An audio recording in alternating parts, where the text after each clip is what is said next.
All right, it looks like we are ready for Zone of the Enders, The Fist of Mars, Any Percent Good Ending by Captain O'Malley. I will be Zathian, your host for this run. Captain O'Malley, take it away. All right, I'm Captain O'Malley. Thank you so much for having me here. I'm very excited to get started, so I'll go ahead and get the setup ready.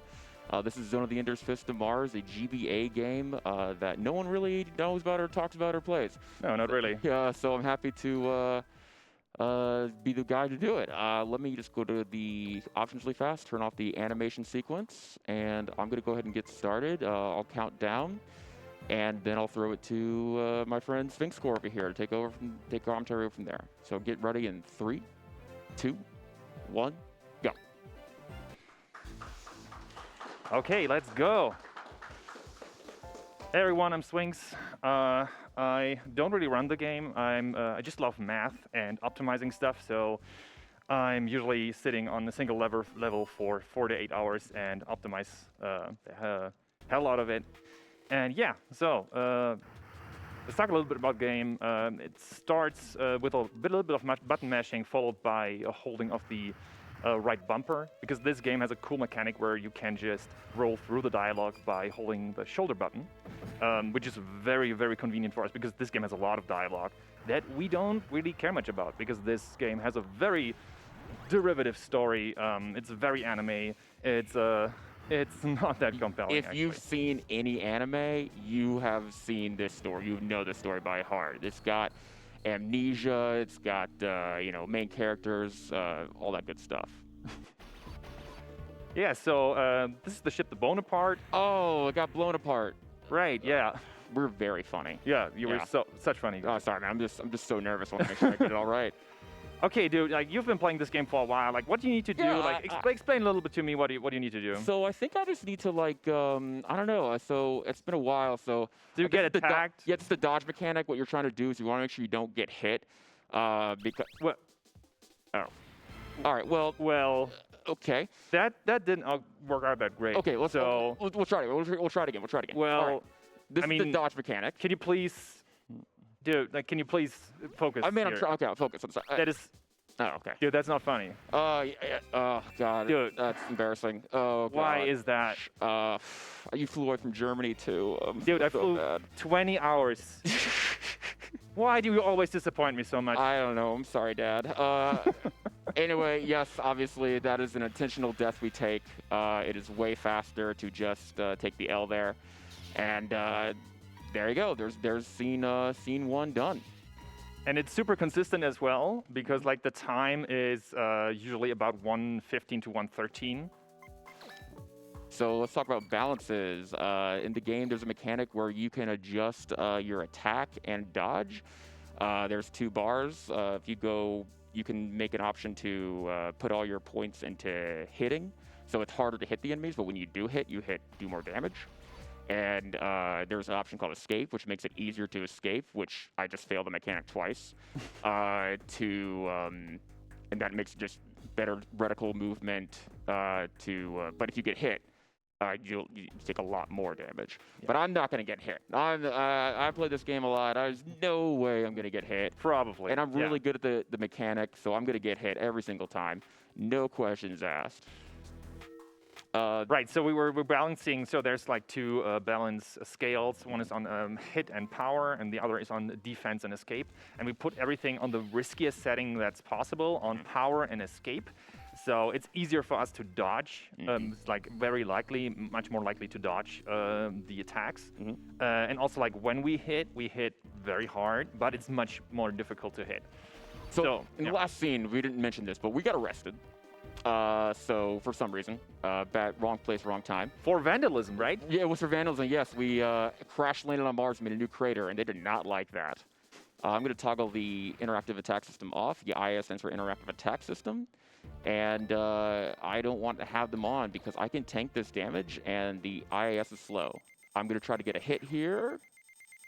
Excellent. And the cool thing about this game, you can either decide to hit some unit with by the roll of a dice. So there is a probability of hitting a unit. And you can let fate decide if you're going to hit that unit, or you use the interactive attack system to like get some more control over the situation. And if you are like get a little bit of practice of it, you hit like 100% of the time. Didn't want to jinx it in that point. Yeah, But I don't want to get. I'm nervous because this is not a streamer, so this is my biggest audience I've ever had in my entire life. So I always want to make sure that I do this right, because I just do not want to embarrass myself any further than I already have. Speaking of embarrassing yourself, is this a good time to go over your failure incentives that we've got listed? Gosh, yes, please. Could you remind me what they are again? Fantastic. For those of you playing at home and want to match this, CaptOMalley is going to donate to Nami $5 for every miss, $5 for every failed dodge, $10 for every time he fails to toggle the animations, and $20 every time he fails a mission. So once again, I'll be keeping track of those, and we'll have a donation total by the end of the run. And those of you in Twitch chat who want to play along, please donate, and we'll have a good time together. Yeah, it'll be great. But I'm not going to fail any mission, so don't worry about it. There's no risk in committing to that, because I'm going to make sure your wallet is safe. I'm not going to mess this up, not once. So funny thing about this last time. So O'Malley crit there. So he landed a critical hit twice, which is yeah, I don't know what's happening, man. It wastes frames. I don't want to crit in that particular instance. Right. So usually, like, I mean, landing critical hits saves time in bigger missions, but in this mission, it actually wastes a bunch of frames, because you still need two full hits or full rounds, right, to deactivate the enemy units. A regular hit would have been sufficient, but I'm just too good at the game, and I crit all the time, and yeah. All right, this one's precise move, and I want to go here. So we actually have routed out this mission pretty consistently. We can manipulate the enemies and what they do, and we're pretty sure that if we move in this precise pattern, that they'll attack my new allies that I don't really care about too much this time, because the only objective in this mission is to get that character. I believe his name is Edge? No, Blade. Blade, yeah. I want to get Blade over to that glowing square on the left-hand side. That's the unit's name, so that's the vehicle's name is Blade. We have to kind of distinguish between the actual vehicle, whatever kind that is. If it's a land vehicle, it's an orbital frame. No, land vehicle. Yeah, this is a land vehicle. Right, exactly. And the person inside or controlling that unit, because that gets confusing very quickly. But we're only really caring about units, because those are the ones who are moving around the field. Mm-hmm. Yeah, and that's the mission done. There you go. Yeah, that's done, and we despawned, and we got introduced to two new characters that we really don't care too much about. So more stories happening. We've got a repair kit. We're going to go over the balances really fast and change our balances. That's some very fast menuing there. Thank you very much. Appreciate it. Going into mission number 3, or sorry, scene 3. Yeah, so this game is split into scenes. It's very like an anime. It's very structured like an anime. There's 26. Yeah. 26 scenes in total. Yeah, which will be confusing for the end. Right? Yeah, it's a little confusing. But basically, now we broke out of prison. We met our allies, our new reluctant allies. Much in Evangelion, our main character, Cage, is a reluctant pilot, does not want to get in the robot, but, you know, he has to for story reasons, to protect this girl who he just found in a cargo bay with amnesia, because that is a common occurrence in all anime tropes. Yeah. This is a forced animation. I did not turn off toggle animations. This is a cutscene. We get introduced to a new character, and it's showing you what the animations would look like if you're playing casually, which you can toggle off with the right bumper, which is the same button we use to skip dialogue. So you can see that maybe you messed that up and accidentally turned it on, and it's very embarrassing. Yeah, the switch between holding the right bumper and going into combat mode, where you should not do that. Whoops. There we go. Bad input on my part. You can reset. There we go. Yeah, perfect. Absolutely. Okay. They're using the bumpers also quick selects your allies, and you can look at enemy units as well. And there's a way to sometimes the default, like right now it's defaulting on our new character Justine, and the cycle will go to somebody else. But if you quick select the enemy and left bumper and right bumper, it will select the correct unit that you want to use in this particular mission. Again, we only need the two units. We read it out pretty efficiently, I would say. Exactly. We don't care about most units in this mission. We just have our two main units, and yeah, this mission really doesn't need that many units. So I don't know why the developers put that many units there. I don't know. I feel like this entire game, this game is developed by Konami, or a subsidiary of Konami, and they threw every single mechanic. There are so many mechanics in this game we will not even touch upon, but there are some useful ones that we are trying to use to optimize the run. But yeah, it's all right. So that's probably a good time to talk about Spirit. So that's one mechanic we're going to talk about. Anytime a unit deactivates another unit, defeats another unit. I don't want to say kill, but it's because it's ambiguous what happens when the unit explodes. The animation looks like they're exploding, but we don't know what happens to the pilot. They're probably fine. Could be anything. Yeah. Oh, okay. So anytime you deactivate, disable, defeat a unit, you gain Spirit, and Spirit is a resource that's similar to, like, I don't know, mana or energy. Yeah. Key. It enables other, more powerful attacks within a unit, and we will see one of those attacks is the Burnstormer, which we just unlocked because we got a defeat, so we have enough spirit to use it. So I just need to touch him, and that should do exactly perfect. Yeah. One hit kill. One hit defeat. Which again gains this unit more spirit, so you can get into a cycle where you just you spirit gain it, you spirit gain it. Yeah, perfect. This is going pretty normally. Right now we're trying to, story-wise, we're trying to deliver medicine to a hospital because we're the good guys. We're the good bad guys. Because technically, I think like they consider us like slightly terroristic, but we're not terrorists. We're helpful. We're trying to save Mars or something. I don't know. I barely paid attention to the story now.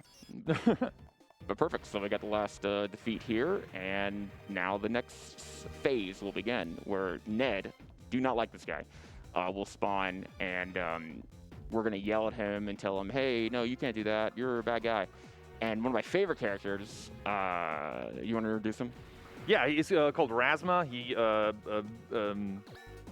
the sniper guy. Yeah, the sniper guy, and he drives a unit called 13, which is German for 13. Very original.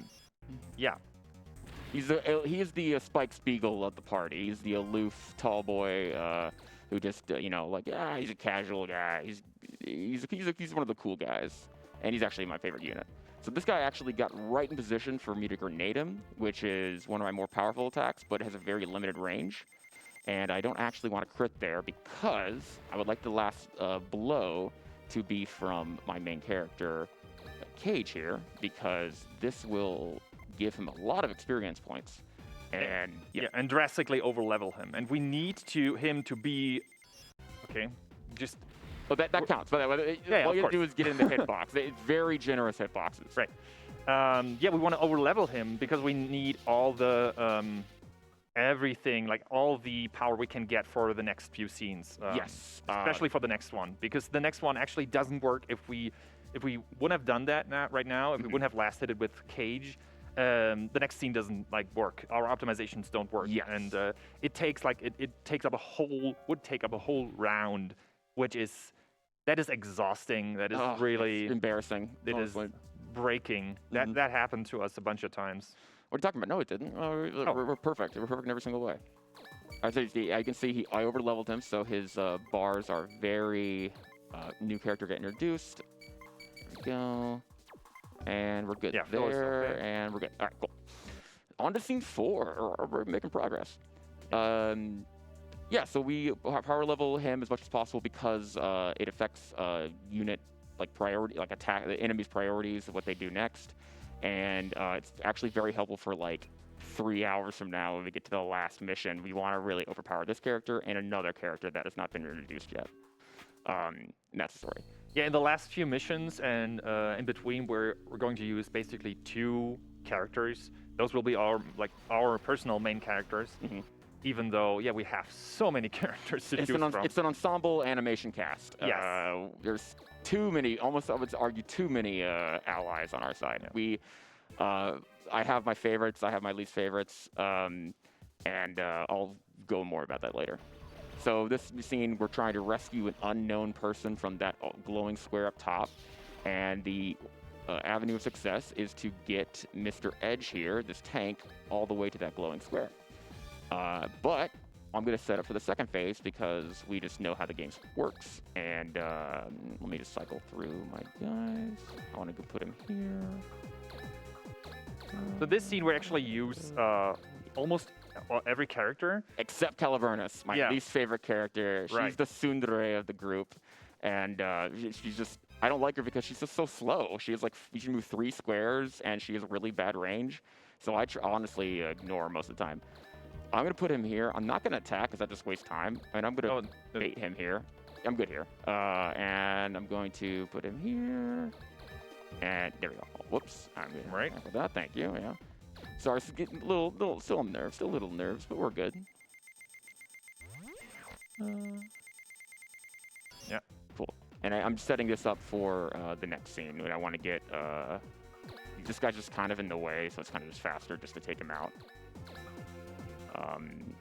Usually we try to skip the enemies, if at all possible. Time. We have basically 2 kinds of levels, how we call it, how we see it.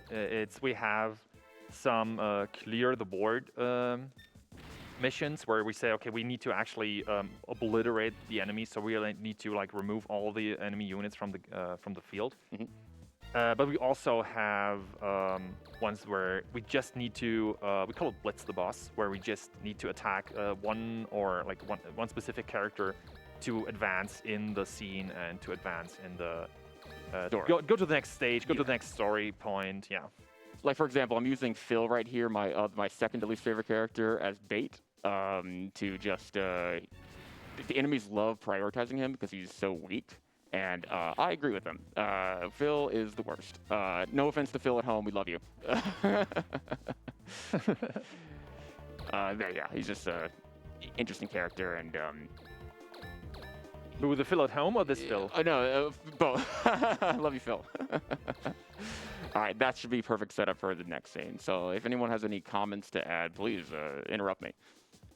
Well, I actually do have a donation here from Phoenix42. Sent in $10 to say, so excited for the ZOE run. My most played GBA game growing up. I never thought I'd see it run at a marathon. That's my guy right there. Sorry, Nice. That's awesome. Also donating for the KH2 Lingering Souls incentive because making a rando race harder is fun. Thank you so much, Phoenix42. That is a reminder that we do have several bid incentives coming up, including the Fight Lingering Will Super Boss. It's currently at $460 out of $2,000, just about a quarter of the way there. We got a little while before that comes up, but we definitely want to see that happening during Kingdom Hearts 2. Okay, so the second phase has just begun, and new character get introduced. Actually, 2. We say the benefactor of the group and Orchist. Oh, and just so happens we might be in the exact perfect spot for the boss to spawn or to get in front of. So. New enemies to spawn. Oh no, that's so many enemies. How are we going to defeat them all? We do not have to. Yeah, we used to actually go through all those enemies until we noticed, well, we don't have to even touch a single one except for the main one. Mm-hmm. And again, we're last hitting with Cage here because we want to overlevel him constantly and defeating the boss. Yeah. That's it. Yeah, 125 XP right there. Perfect. And that's Ned again, the worst. He's a recurring villain in this story. And then now Nadia gets introduced, who we may be able to turn on good work for us instead. But we don't know yet. We don't know. Spoilers. Yeah. Going to the next scene, there's something specific I'm going to do here. Normally, when I level up, I want to update my balances. Thank you. But for enemy manipulation purposes, the next mission, the new character introduced, Orchist. We are not going to change her balances. She is it's a special case, and that's one of the few times we actually do something like that. So, let me go to the we can actually completely skip the balance sheet here because every unit is already properly balanced. Right. I knew that. I was just checking. Yeah, we always we're always checking that. It'd be Yeah. better if I actually was able to remember, like, okay, you leveled up, but are you leveled at that threshold where your balances, you gain another bar in your balances? Right. I'm still hunting on that. I just check out because I don't want to get it wrong, because that might screw up. That might mess up. Again, another variable where the enemies might react differently because of some variable that I did not account for. Do you want to talk about this mission a little bit? Yeah, of course. Yeah. So the enemy has captured 3 orphans, I think. Yeah, and they're all they're Caliburnus' Semil's friend. That she knows him very well. She's very upset. She'll have a lot of she has a lot to say about it, unfortunately. Yeah. Yeah, and the way the enemy captured those orphans is the enemy put them into LEVs, actually. Right. And rigged the LEVs to explode on attacks, which is super, super cruel. That's mean. Yeah, that's straight up uncalled for, actually. Super I would mean. say someone should report this guy to Child Services. And kind of wasteful. It seems like they might, those seem probably expensive. Yeah, I feel like, well, it's like Ace Combat, where just like there's more planes than people. I think there's more LEVs than people on this entire. You'll see a lot of people spawn. Just keep some spares lying around. Yeah, it's way too many. Like, we don't need this many orbital frames, guys, or LEVs. Like, chill out. The military-industrial complex here is way too powerful on Mars. So you might ask yourself, if you cannot attack those, What do you do? what do you do? What do you do? I don't know. Yeah, there's nothing you can do, really. Yeah, I guess we just So give I guess up. we just like walk away from Yeah, this whole situation Yeah, here. it's just end the mission and surrender now. And yeah, I actually, whoops, I remember the setup. Actually, it's right here. Perfect. This is a very specific setup. We want so because of a mechanic that gets introduced in the next round, actually, we want our enemies to be placed in an exact spot. And a mysterious character has arrived with just the ability we need to save the orphans. Absolutely. I'm with you, mate. And I think all I gotta do is just end my turn. Yes, that's it. So now they're gonna attack Orcust here, our friend, because they all attack her because we changed the balances. We didn't change them. We kept kept them them. the We same. kept them in the middle. And they give us a perfect pattern right here. Warren is the only character that can defuse these bombs. And normally what you do is you do one at a time, but that's slow. We don't want to do that. So we're going to move him right here. And wait, 1, 2, 3, boom. And now that's it. We're now going to save the orphans by throwing a grenade at them. Because that's how that works. Yeah, we're deactivating the Not killing, deactivating. Let's be very clear about that. only the units. Like Yeah. the orphans get ejected. I guess. Probably. I don't know. There's some dialogue saying they're fine, so I trust the dialogue. It's Don't fine. try this at home. Yeah, do not save orphans with grenades. Don't recommend it. I don't think it does work. I don't want to get in trouble. Okay, we'll move him here. Let's take Yeah, this absolutely. guy out. With him, Mhm. perfect. That looks So great. there's on the information screen that shows like the attack percentages if you were to random chance it with RNG, and there's also it tells you how much damage it will do. So you can like quickly look at that and see what see the 76% chance if I were to let this up a chance, but I want to be safe, marathon safe, and if I was trying to go for world record, maybe I would be a little bit more risky with random chance. Oh, our friend from the Bonaparte, he did not get blown apart. He's right there piloting one of our most useful characters, Vijaya, which is a really cool character, really cool unit. It's the fastest unit on the roster, I think, or maybe it's Yeah, the roster. I fastest, would say yeah. roster on the Ooh, cast. did that count? Is that? Oh, it that did counted. That counted. Okay. That was a sweaty Whew. moment for me. Whew. Wow. Okay, all right. That was almost $5 right there. I'm gonna. So yeah, we placed those units obviously because we knew where the enemy is going to land. We placed those units specifically in that spot. So because the grenade that we just threw has a very specific range. It has like between 2 and 3. It's really weird. And, Wild. And again, we have a supporting unit that actually like shaves off a little bit more after the grenade, and then Cage's LEV is going to do the last hit. And this is perfect because usually the unit would move within a cutscene, and we're saving that now because we're sitting right next to him. Yeah. Yeah. Oh, he has another hostage. He's going to show that he doesn't care about humanity, and he's just a jerk, and he blew him up. And now we've gone from pacifist mode to Super Saiyan. Our LEV somehow turns into orbital frame, which is we fly now. We fly now. Yeah. Yeah, it's great. So we're gonna in the cutscene attack. I'm flying, John. Yeah, it's exactly. Again, animation, not my fault. We get a critical again, just story-wise, and we accidentally unalive him. And this really affects us because we never wanted to unalive anybody. Right. We have our friends to do that. Yeah, we don't care if other people do it, but we don't want to be. Cage does not want to be responsible for it. So I'm going to go down here and adjust the balances. I'm going to make sure balances are optimized. Checking. There we go. Is Yukito? And boom. Yeah, we're good to go. We're good to go? Okay. All right. Perfect. What's the next mission? Yeah, One Wing's Promise. That's the one that is a clear the board, our first clear the board mission. So the first mission where we actually have to delete all the obliterate the enemy. Yeah. When you go to the objectives, it says literally obliterate the enemy, which I just like. They're very obtuse sometimes with their instructions. Yeah, with the wording. So we had to just kind of practice to play the game, be like, okay, what does obliterate the enemy mean? And actually, sometimes the objectives are not correct. They said some weird wording that we have to parse out what they actually want from us. And in this particular case, we're going to wipe out the enemies. So this will be one of the longer missions because we have to sit here and slug it out with this board. This might be a reference to Final Fantasy. I'm not sure. One Wing's Promise, One Wing Angel. I don't know. I have no idea. We're definitely derivative, so it might be.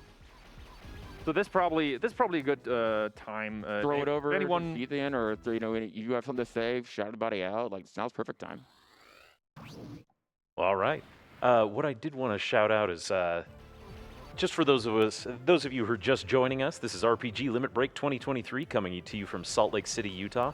We're raising money for NAMI, the National Alliance on Mental Illness, which was formed in 1979 as a grassroots advocacy organization by a group of parents whose children suffered with serious mental illnesses, and NAMI has maintained that focus to this day.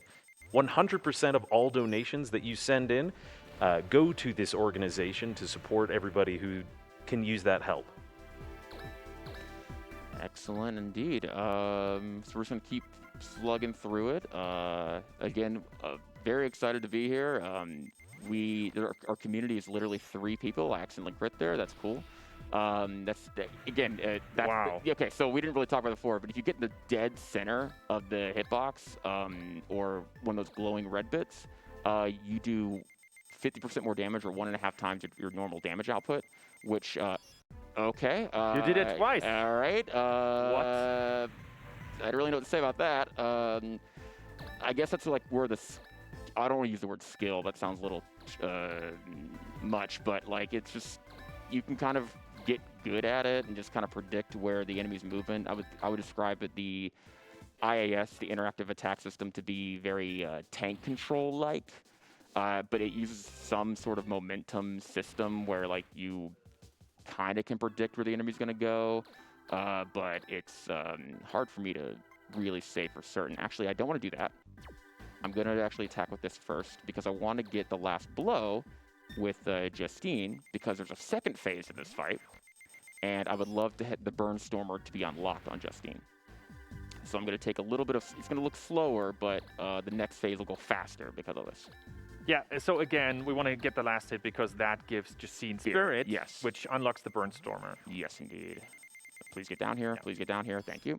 So we didn't really talk about critical hits. No. So the thing about critical hits, we don't really farm for them, because farming for critical hits or trying to really get a critical hit takes up time. It's super slow because it takes away at the IAS timer. And yeah, if you don't... Okay. So those were 3 critical hits.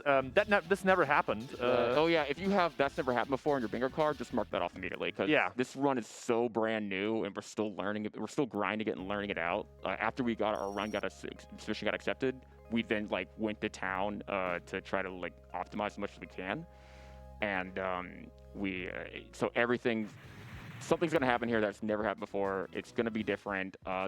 Everything is predeterministic, as we call it, or as you specifically call it. It's yeah. So the game is pretty deterministic to a point. Of course, there is some RNG involved, but for example, if you move certain units with certain stats to certain points, the enemy units will act the same way every single time, no matter how often you play the game, every single time. But the challenge is there's so many variables that like something I do in mission 7 might affect mission 23 that I just haven't accounted for, because every time you do a run, it's, you know, multi-hour run. Luckily, Dryzen here spawned just in range to take this free hit, so I'll take this free hit. Oops, here we go, we're good. And I'm going to position my characters not their full movement, because I don't want the enemy to get a free attack on me, but I want to get just in range where that I can attack them and they use their entire turn for movement, because that's faster for us. Right, and again, we don't use all our units because that just eats I'm sorry, time. Caliburnus is too slow.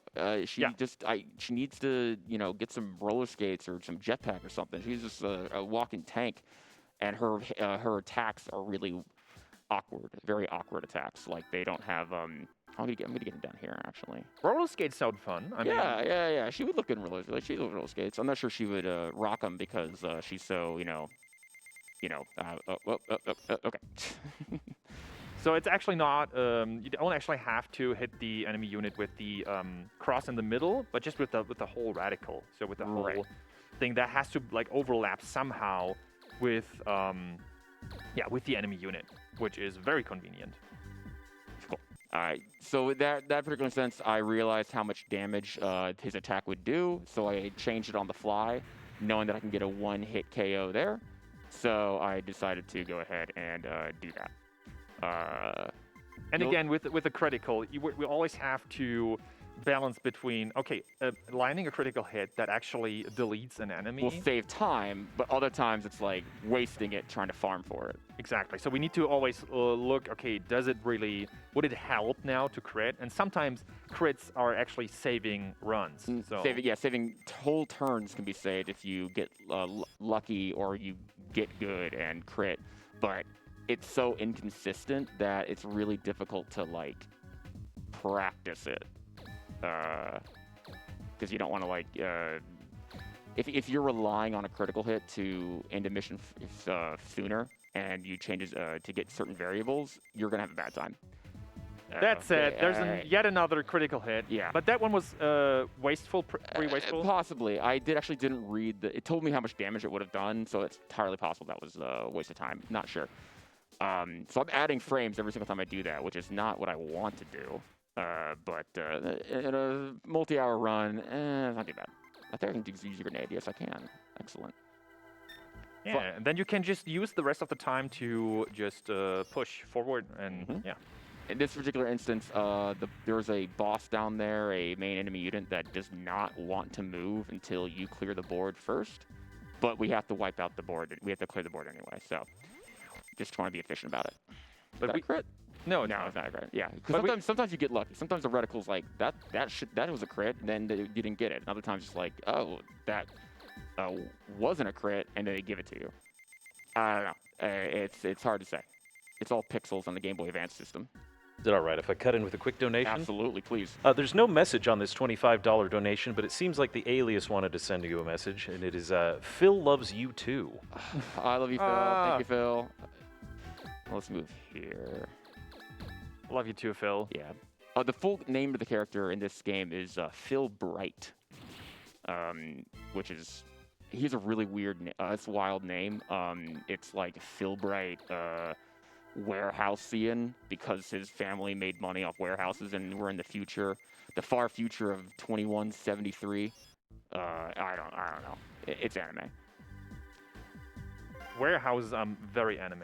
Oh, incredibly. I don't know, like not at all. I'm not mad at like the character himself of dialogue, because I attack with the main character. It's just that he makes some decisions that I disagree with. That's all. Oh. There we go. And Oh, we didn't, right. Yeah, we didn't need to defeat the enemy. We had to brought him down to like a 25% threshold. I'm not entirely sure. Let's see what we got here. Didn't add that, but it's fine. I'm gonna go ahead and gonna preemptively give Phil the boost Phil. Yes. I'm gonna do that right now because I don't want to forget. Because it's really embarrassing if you forget. Because that helps us 2 missions down the road. So another mechanic in the game is items. We didn't talk about items yet. There's 3 different items: repair, supply, and boost. You can imagine boost is awesome, and because it saves us time, and we get one right there. So let's go to the garage. Let's give him the part. Supply, totally worthless because we never played the game long enough for supply to be a factor. And the repair kit, which is a free item we can use to, let's do balances. So what does booster mean? A booster basically makes us faster, which, because it's not an RTS or something, it just means we can walk a longer distance. I think 3 more squares is what they give it to you. Oh, you can only give items to LEVs, not orbital frames, for whatever reason. You have to level those guys up manually. So yeah, story-wise, we're making progress. We're fighting for Martian freedom. Again, the story is just typical anime. I think no cucumbers on my sandwich. That's always my favorite line it ends on. No cucumbers on my sandwich, because they argue about sandwiches.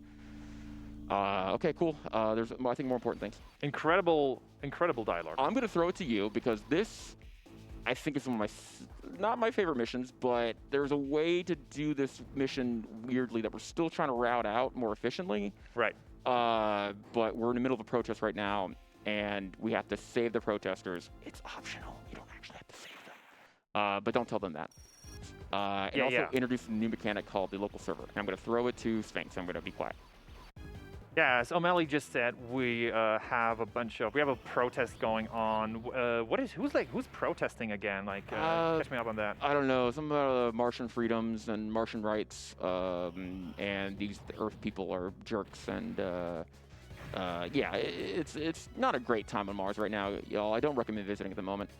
And protesters like, nah, I'll stand up for my freedoms, and he gets, that happens. Exactly, and so the thing is, now, so usually we have 2 kinds of battle phases. I would call them like that. So first, like, your units move, then the enemy units move, and then it repeats. So in this case, we have actually 3 battle phases. We have the your own units move, the enemy units move, and then the protesters move. Which we our goal in this mission is to kind of escort them down to the bottom of the screen, where they will disappear into nothingness. I don't know where they're going. They're safe. They're just safe, yeah, whatever.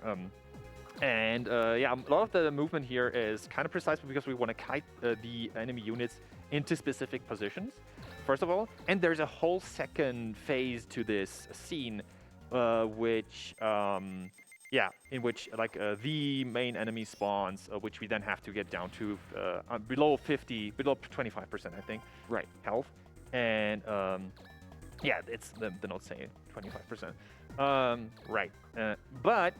And during that, this is like a very kind of complicated mission. During that whole those whole shenanigans, we need to get something called a local server.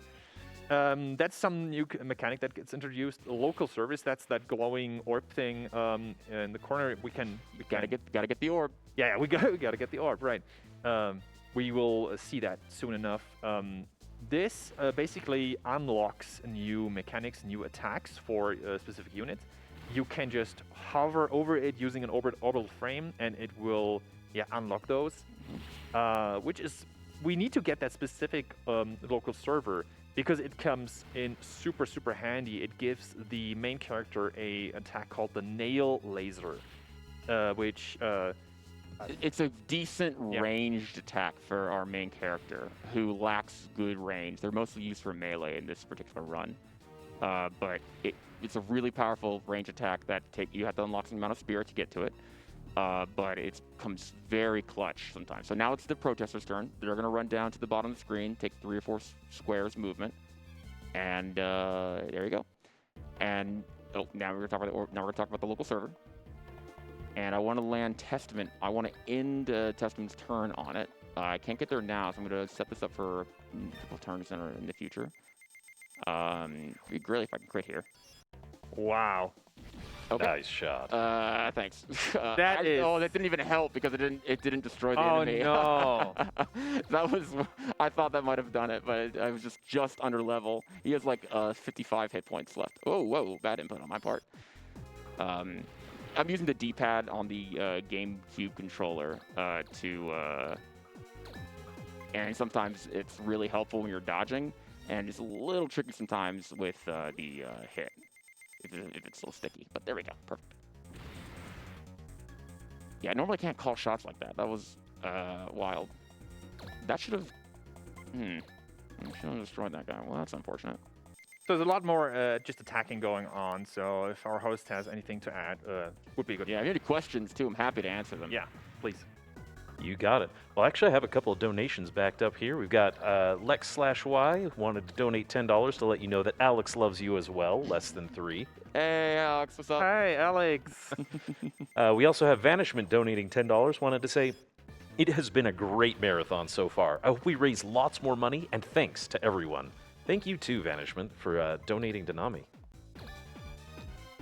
Yeah, huge shout outs to Alex. Yeah, yeah. Super dope. Yeah. Okay, come on. Okay, not quite. So it's a little slow. It's a little slow. Not as fast as I would like it to be. But this mission is kind of a little bit of a slog. And I'm gonna try something kind of risky, where I don't need all of the protesters to make it. But I do. Let's see here. Let's put them here. Wait, and yes, I'm gonna turn there. I would love it if the enemy units would attack the protesters that are on the top of the screen, like the top two. I would love it if they were to just go away, because that will make it their turn end a little bit faster. And I want the phase 1 to end on the protesters' turn. Perfect. That's good. That's good, yeah. Okay. That's good. Oh, okay, that's good. That's perfect. All right, that's good. I'll take it.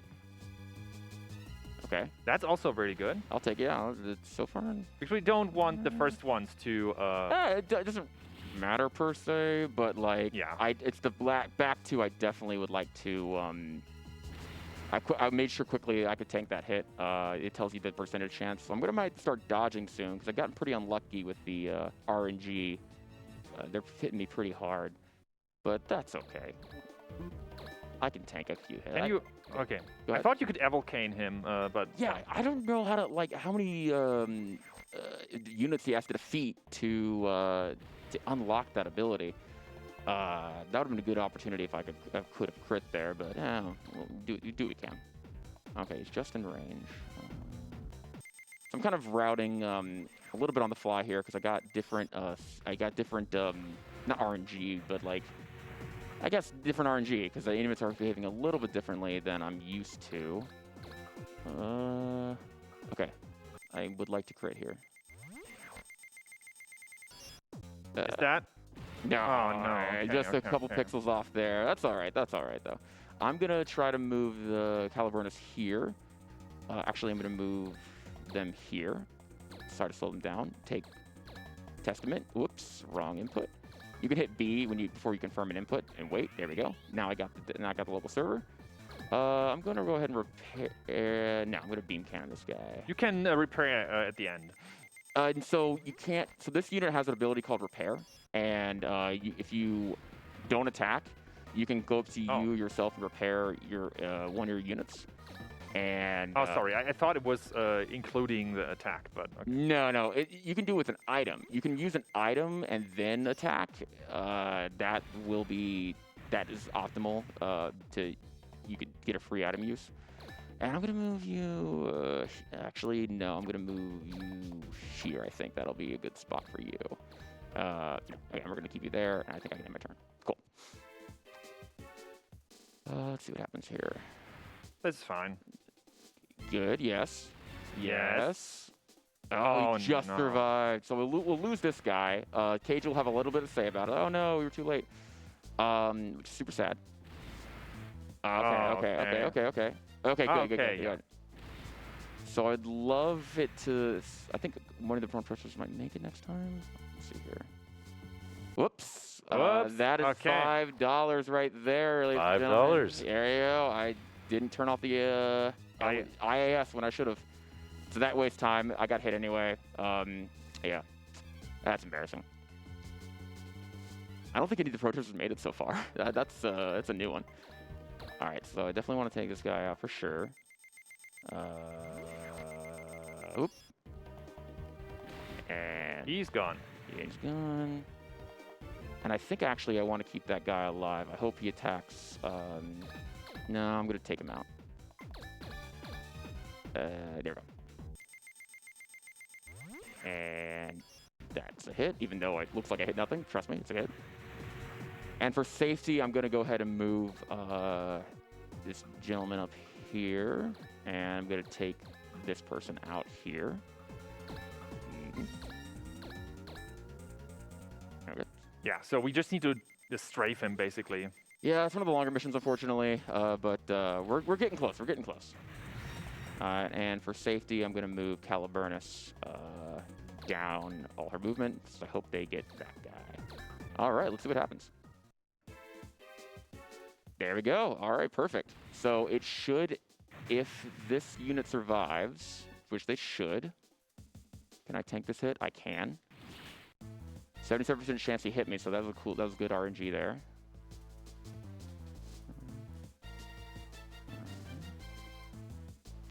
And good. Their turn ends on the protester's turn. Okay, perfect. So, because it ended on their the third party's turn, the protesters, the second phase begins. Awesome. Oh no, these enemies spawn. Well, it's not their turn. It's my turn because the order of operations is that I get to go first. I get to go right after the protesters. So in this phase, all I have to do is take out this one unit. I think it's 50% health or something like to that extent. 25%. 25% health, okay. So I have these units placed here just to target this one character, and hopefully I can do 75% of his health. So we'll find out. Math is a little fuzzy for me on this one, so... And because the hit percentage is so low, that's why the radical is so tiny, because like it's very unlikely to hit. 16% chance to hit, so the radical's gonna be quite small here, and he's a little bit of a jerk there, but that's okay. So it's gonna be very tight, but I should be able to take him out with the Elven Bow. Let's find out. Let's find out. Get down here. Get down here. Come on, come on. A little bit of a tense Perfect. moment here. And it gave me a give me a crit. crit. Wow. Again, I disagree with that calculation, but I'm not going to fight it. So perfect. That ended a little bit faster than we were hoping to. Perfect. And I gave the boost to Phil last scene. Yeah. So I'm going to go ahead and adjust the balances. Thank you. And I'm actually going to upgrade. I haven't upgraded a little bit. So you get money. We haven't discussed that yet. You get money for every unit you defeat, and you can upgrade the LEVs. I unlocked some abilities there, it showed. Let's go to balances. Let's make sure the balances are optimal. Whoops, I didn't move on. Let's go to weapons. I want to upgrade the weapons because a long rifle, it's a very useful attack from this character. Take that one, I want that one as well. Get that one. They get exponentially expensive. It will upgrade certain attacks and certain abilities, so this will now do a base damage of more. And I'm actually going to upgrade the health of Justine, because Justine does end up tanking quite a bit of damage there. All right. And I spent all my money. Now I'm broke. Fantastic. Justine is very good at dodging, but when she gets... Sorry. Yeah, no, it's all good. Sorry. Yeah. They look... a lot of the characters are drawn in that particular anime style, where it's... From looking at the pixel art, you don't actually know their gender. So please forgive us if we misgender anybody on this mission. It's also from 2002, so that was a kind of animation style at the time, I think. Don't quote me on that. But like Phil Bright, Phil, the character, he has very long, blonde, flowing hair. And, he would be cool if he just didn't make some character decisions that I disagree with. So please talk about this mission. I'm going to be quiet. Right, yeah. So we'll talk about this mission really quickly. So this is a stealth mission. This is the only time in the whole game we have a stealth mission. And you might think, well, you have this is a mecha game, so we have like huge, giant flying robots. They're very quiet, apparently. Yeah, absolutely. They're so quiet. They're like so quiet with their jet engines and whatever they use to fly. Yeah, so we are breaking into a prison, which is also like why would you do that? But we apparently have to do it. And we have a very optimal route where we just move in between the enemies. Usually if you come close to an enemy by 3 squares, you have to fight them and you have to destroy them within 3 turns. 1 turn. You have to, one turn. Yeah, if you set off the alarm, you have 1 turn to defeat the character that spotted you. Otherwise, it's a mission fail. Oh, there's a mission fail, and that'll be $20, and I don't want to spend $20 on that. Okay. So when you see all those glowing regions, usually you would go to each one and see what is the correct one. We already know what is the correct one, obviously, so we just move right to that spot. Yes. If I moved all my movement there, it would have been spotted, and that would have been mission fail. So I had to move 1 square shy of that. For some reason, it's prioritizing Orchest, so I'm doing the quick switch to get to test event. I do not know the variable. It just ran. I don't know why it does this, but sometimes it will target somebody that I don't need. So we got to the secret square. Now Phil's going to break into prison to do a rescue mission, I think, or a reconnaissance mission, and that's the end of this mission. The reason we gave the boost to Phil first is because story-wise, he's in prison, so we can't touch his unit. You see the garage menu did not pop up because story-wise, it's not there. So if you did not, boosts are very important because now we're going to do a prison break. And we need speed. So I gave him 2 boosts. And it's going to get there's a little bit of a hairy part here, Sincerity.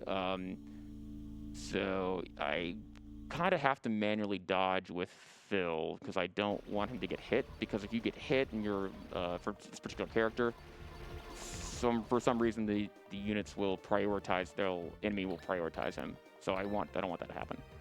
I'm going to move these characters in this particular position because I want to kite the enemies away from the bottom of the screen, this particular spot, because I want Phil to have an easy escape. Yeah, and it's basically a lot of kiting, and I really think this mission is pretty obvious, like what we need to do, what needs to be done. We need to, after a while, Phil spawns, and we need to move him all the way down. Yes. So I think this actually, because the turns are very long, because there's a lot of enemies that need to move. So I think that's a good time to. Yeah. If you have any questions or anything we can answer, by all means. I actually wanted to talk about some of these prizes that are coming up. After this run, we have the Saga Scarlet Grace Ambitions run coming up. After that run, we have several prizes that are going to become unavailable. So, for a $10 minimum donation, you become eligible for a Chrono Cross Original Soundtrack Revival Disc, a Chrono Cross Radical Dreamers Edition on the Switch, and a Chrono Cross Vinyl OST, as well as some Surge and Kid Perlers graciously donated to us for the purposes of raffling out these prizes. So again, that's a $10 minimum donation for the first 3 and a $5 minimum donation for the Surge and Kid Perlers, up to the end of the Saga Scarlet Grace Ambitions run.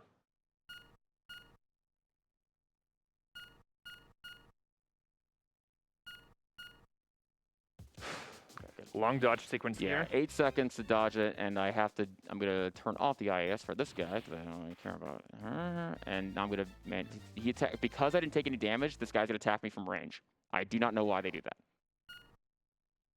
Yeah, this is basically how every dodge sequence works. If you take it actually seriously, you just casually, right. Sure. If you play it casually, for example, you move your radical in like a circular pattern. I'm going to be quiet here for a second.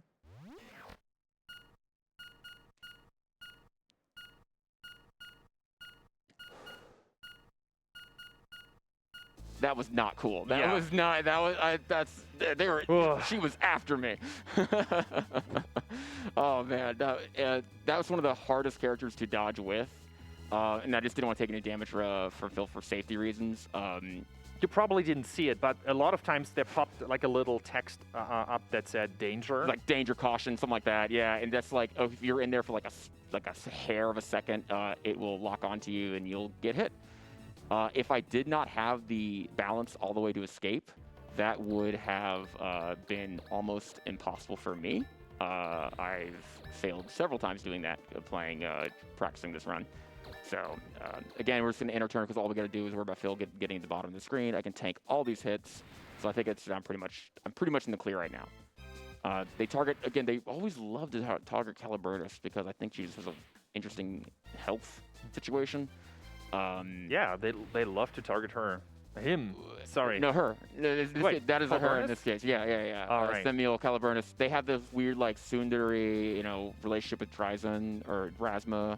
It's like, weird rivalry system. You've seen an anime, right? I've seen an anime. Then you understand it. Then yeah, it's pretty self-explanatory. And as you can see here, those units that we ran from, they don't have a chance. They try so hard right now. They can't catch up. Yeah, we they cannot. boosted too much, so they can spend all their movement, and we should be okay. Now that's telling us story-wise. Oh, there's a explosive device in the prison, and Nadia, the bad guy, is like, wait, my love interest, my guy I like, is gonna blow me up. That's not cool. I would say that's toxic behavior to try to detonate your partner. I don't think that's a good idea. So we might be able to convince her that, hey, maybe being a bad guy is not good and that she should hang out with us instead. We're pretty chill for criminals. I think so. Again, we're going to take all these. Oh, yeah. Unlike Fire Emblem, death or enemy defeats, not permanent. So the only person I really need to survive is Phil and Testament, which is, oh, yeah, Cage's LEV is evolved into now Testament. And they just need to survive. So I can lose pretty much every single character on the board that is not Testament. Cycle through, and that should be the end of this That's mission. the end of the mission, yeah. All right, fantastic. Perfect. So now we're going, okay, cool. So story happens, hey, Nadia, being bad's not cool. You should hang out with us. And then she's like, no, we'll talk later. All the units despawn, and including us. And then I think the screen goes to white or something. Oh, no, yeah. Oh, yeah, right. Oh, yeah, you have to press A through that because any sound effect in this game, like, stops the dialogue skip button. Like, music box keeps playing, you can't hold, you have to repress the button. Explosions, doors opening, any, dings inside of a cutscene. Okay. Booster got exchange, gonna go to balances. Check my balances. Balance them out. I think, Oh, yeah, forgot to do Phil. yeah. That's what happened. All right, cool. We're fine. Right, let's go. So this is another clear the board mission. Not necessarily, really. It's wild, right? Because we now have to go. Some of our spoilers. Some of our companions. That's a hint that maybe our friend Ares, who survived the Bonaparte, may not be all he seems to be. Ooh, what could possibly happen? Oh, we didn't mention it before. The opening scene. A cutout, but it's his sprite, but like black and white. So it's his exact same shape and everything. It's like, who could that mystery pilot be? Right. It's like, it's definitely, it couldn't be our childhood friend. Again, childhood friend, another anime trope. Childhood friend who betrays you. Well, spoilers. We don't know. We don't know who that guy is. Right. Yeah, I mean, it could be anybody. Yeah. Well, I never saw it. I mean, I'm not talking about this game. I'm just talking about different areas. Common anime trope. Yeah, Ares is a very common Martian name, so it could be anybody. We don't know. So in this particular scene, are some hostages that have been taken, and we need to rescue them. But in order to rescue them, we need to land a unit on them. If that unit that we landed on them gets defeated, mission fail. So I want to be very careful of remember who I landed on these spots to save the hostages. And then once you save all the hostages, the next phase begins. However, the next phase is obliterate the enemy. So we're going to go ahead and just start working on that right now. So we're going to start chopping. All right. The choppy mission. Yeah, we have to start chopping, hacking away at these yokels here. All right. And we basically try to stay in like a center column to draw in enemies to the center. Yeah, because we may or may not get help. So we want to ideally get them around to the left-hand side because the units will spawn in. Oops. There. Cool. Yeah. Anytime it does a weird like jerking movement to the left or right, I swear it's the controller, not a skill issue. But that's probably scoping. It's RNG manipulation. Yeah, it's RNG manipulation. Yeah, that's what it is. That's what it is. Yeah. Legit. Yeah. Oh, Yeah, so basically, a lot of like back and forth now. So still, yeah, already like would be a great time if anyone wants to chime in. yeah. You have a question about anime? I'm happy to. Yeah, right. Use my anime knowledge. Yeah, answer any questions. I mean, I don't know if I can ask you any good questions about the anime, but I did want to bring up some of the upcoming bid wars that we have coming on. We've got several donations incentives coming up for Lufia 2. For just a few dollars of donation to Nami, you could decide which capsule monster joins the party, what their name is, or what we call Maxim through the run. And if you're not feeling quite so contentious, we still have quite a ways to go for the Fight the Lingering Will Super Boss for the Kingdom Hearts 2 Final Mix Randomizer. And again, that is something that we'll definitely want to see. So put your donations toward that, and we'll be happy to support Nami together. Thank you so much. And again, we discussed before, my donation incentives are the next unfilled incentive because we want this marathon to last longer. So please, that is what I would put my my bet towards. All right. Kind of want to start chipping away at these guys. Unfortunately, the tank units, I don't think I'll crit. No. The tank units have the weakest attacks because they're really support units, which again we don't really utilize because it's slow. And if you're, manually dodge every hit, you don't need to worry about your health too much. So even casually, I was like, what's the point of these units? I feel like this game, they threw every single possible, what do you call it? Not trope, but like every mechanic. They threw every single mechanic at this game to, I didn't need to there, but all right, whatever. I think after this mission I'll do some upgrading too, because in the Obliterate mission, you just get some money and you can't take it with you, so let's spend it. I'm probably going to start manually dodging with Phil now, because he took some pretty unlucky hits there. So, again, that's the RNG costing, in this example, time. I can't really control when I get hit or when I don't get hit if I manually do it. I just like to, whenever I know I can take a hit, I do it, because it's faster. All right, let's do the laser sword here. There we go. All right. So, and again, a quick reminder, the object of this mission is to rescue the hostages. Which we entirely have ignored so far. Yeah, we have ignored. They're fine. They'll be all right. They're going to hang out for us. They're content. I think there is like technically a time limit, like a turn limit of how long they can hang out there. Cool. Oh, wow. And nice. That'll do it. Cool. So that's his turn there.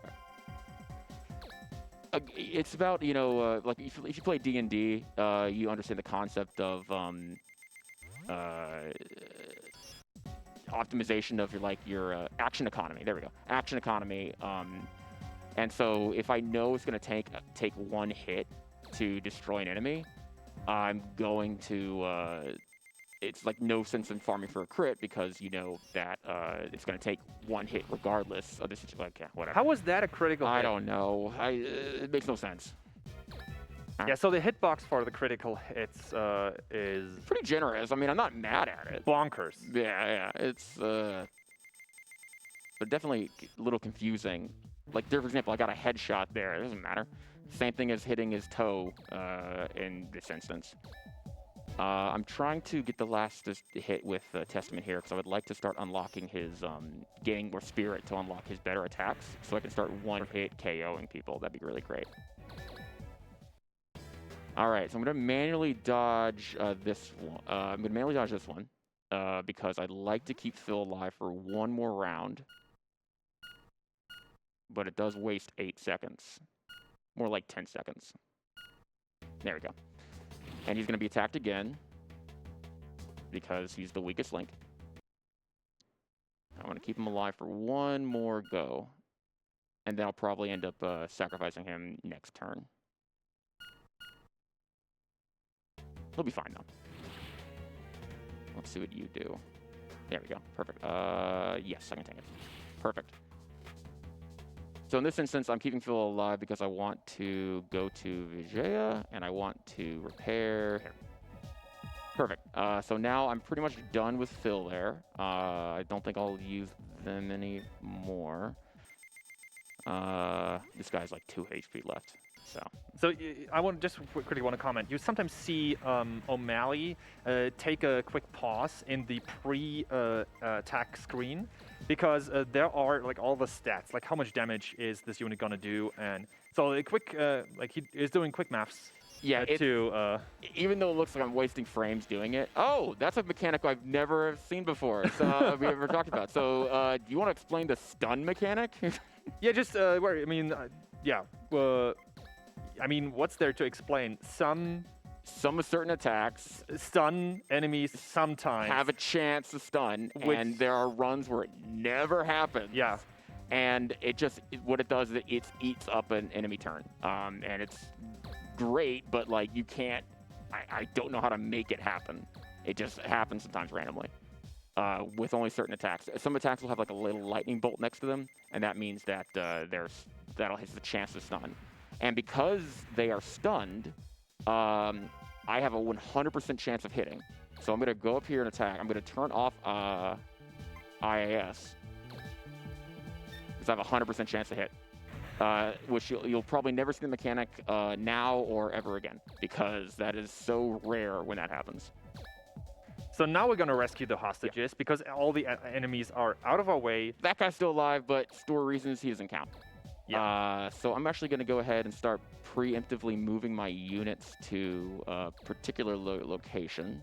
Actually, you know what? I want to repair. I'll move them. All right. So that was He'll manage. there we go. There we go. That's fine. All right, cool. So move him. I'm going to put them up there. The hostages are very happy that we're saving them. I'm actually going to avoid... I don't need Edge. He's fine. Cool. There's a local server down there. We're going to ignore it. We don't need it. We need only a few specific local servers in this run. We actually once thought about... So we are playing the any % good ending route, and I will explain more about the good ending part of this, but the any % part, we were actually, or specifically I was thinking about how would a 100% run what would that look like? I have no idea. Defeating every single enemy, that's... All right, cool. I'm going to move this person here. And the reason I wasted that turn is because now that I've rescued the last hostages with the unit, it's now... Second phase begins, but it's still my turn. So I get a whole free round to hurt these guys. I forgot to move him there, so I'll keep him there for next go around. I'm going to start whittling away at this guy. I want to try to, because they hit really hard. And the other ones, I'm pretty sure I can tank. Oh, okay. Got it on that part, but that's all right. And while you whittle, so Zathian, if you want to chime in with anything, there's whittling to be done. Yeah. You got it. Well, I wanted to talk a little bit more about what we're supporting here, the National Alliance on Mental Illness. NAMI is the largest grassroots mental health organization in the nation, whose work is focused around 3 pillars: education and support, awareness, and advocacy. Now, what do some of those mean? Through education and support via their 48 state offices and nearly 700 affiliates, NAMI offers a host of signature programs, presentations, and support groups that are available free of charge. Now, that includes a national helpline that can provide information, resources, and a compassionate, understanding, trained volunteer to support anyone who calls in. So I just love that we're supporting this wonderful cause together, and I hope that we can keep going. Yeah, we could talk a little about, I'm super happy that we're supporting the National Alliance on Mental Illness. Really cool. We're both neurodivergent, which is, and we're very supportive of this cause. So I'm really grateful that this is going towards that. I actually feel like I'm doing something useful with my time by taking time to grind out a game like this. So thank you so much for everybody's support. Thank you so much, Nami. Thank you so much, everybody at RPG Limit Break.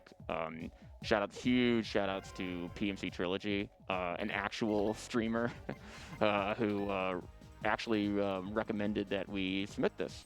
And for some reason, you guys accepted us, and y'all accepted us, and I really appreciate that. We are literally the definition of you miss every shot you don't take. If there's a random game that you loved in your childhood, there is no reason not to run it. And especially if there's no community for it, you absolutely make one up. It's really cool people out there. Highly recommend you take a shot.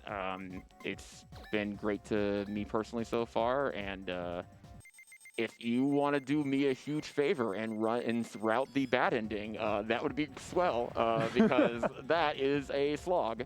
And it's so far as of right now, there's no one on the leaderboard for that. So that's some low-hanging fruit for anybody who wants to get the pick up this game. Shouts to the Zone of the Enders Discord. You can find us through there. There is a very small, what do you call it? Not subcategory, but very small sub-server. That's not correct. It's a channel. Thank you, channel. Channel. There's a small channel on the Zone of the Enders Discord, and you definitely can find me and Sphinx. And we're happy to, all the notes I take that I'm referencing here are free and available, and happy to chat with you if you have any questions. But yeah, this will be hopefully the last, nope, not the last hit, second to last hit here.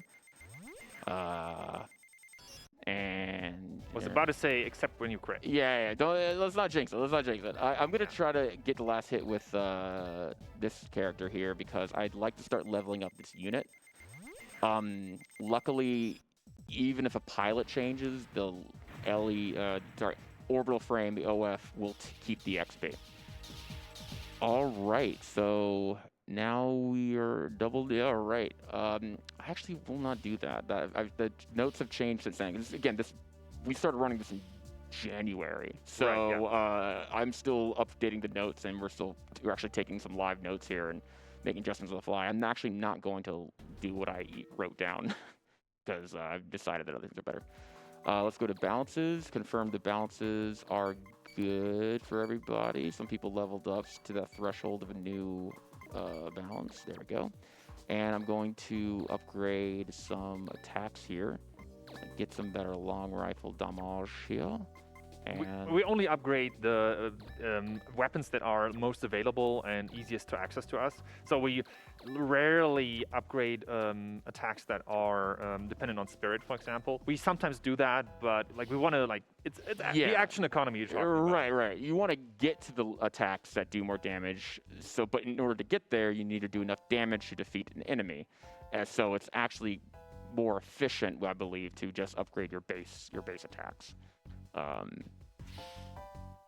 Next one, I'm just reading the notes for the next mission. Okay, yeah. So this one's, I'm gonna get a little risky with this one. The goal for me personally is to defeat the enemy within 5 turns, because that'll limit enemy spawns. If we defeat the enemies, if we wipe the board fast enough, the mission just ends. If we take too long, more units spawn, and that is slow. Again, there's another server down there. We do not care about it. I'm gonna try to move here to make the enemy go a certain direction.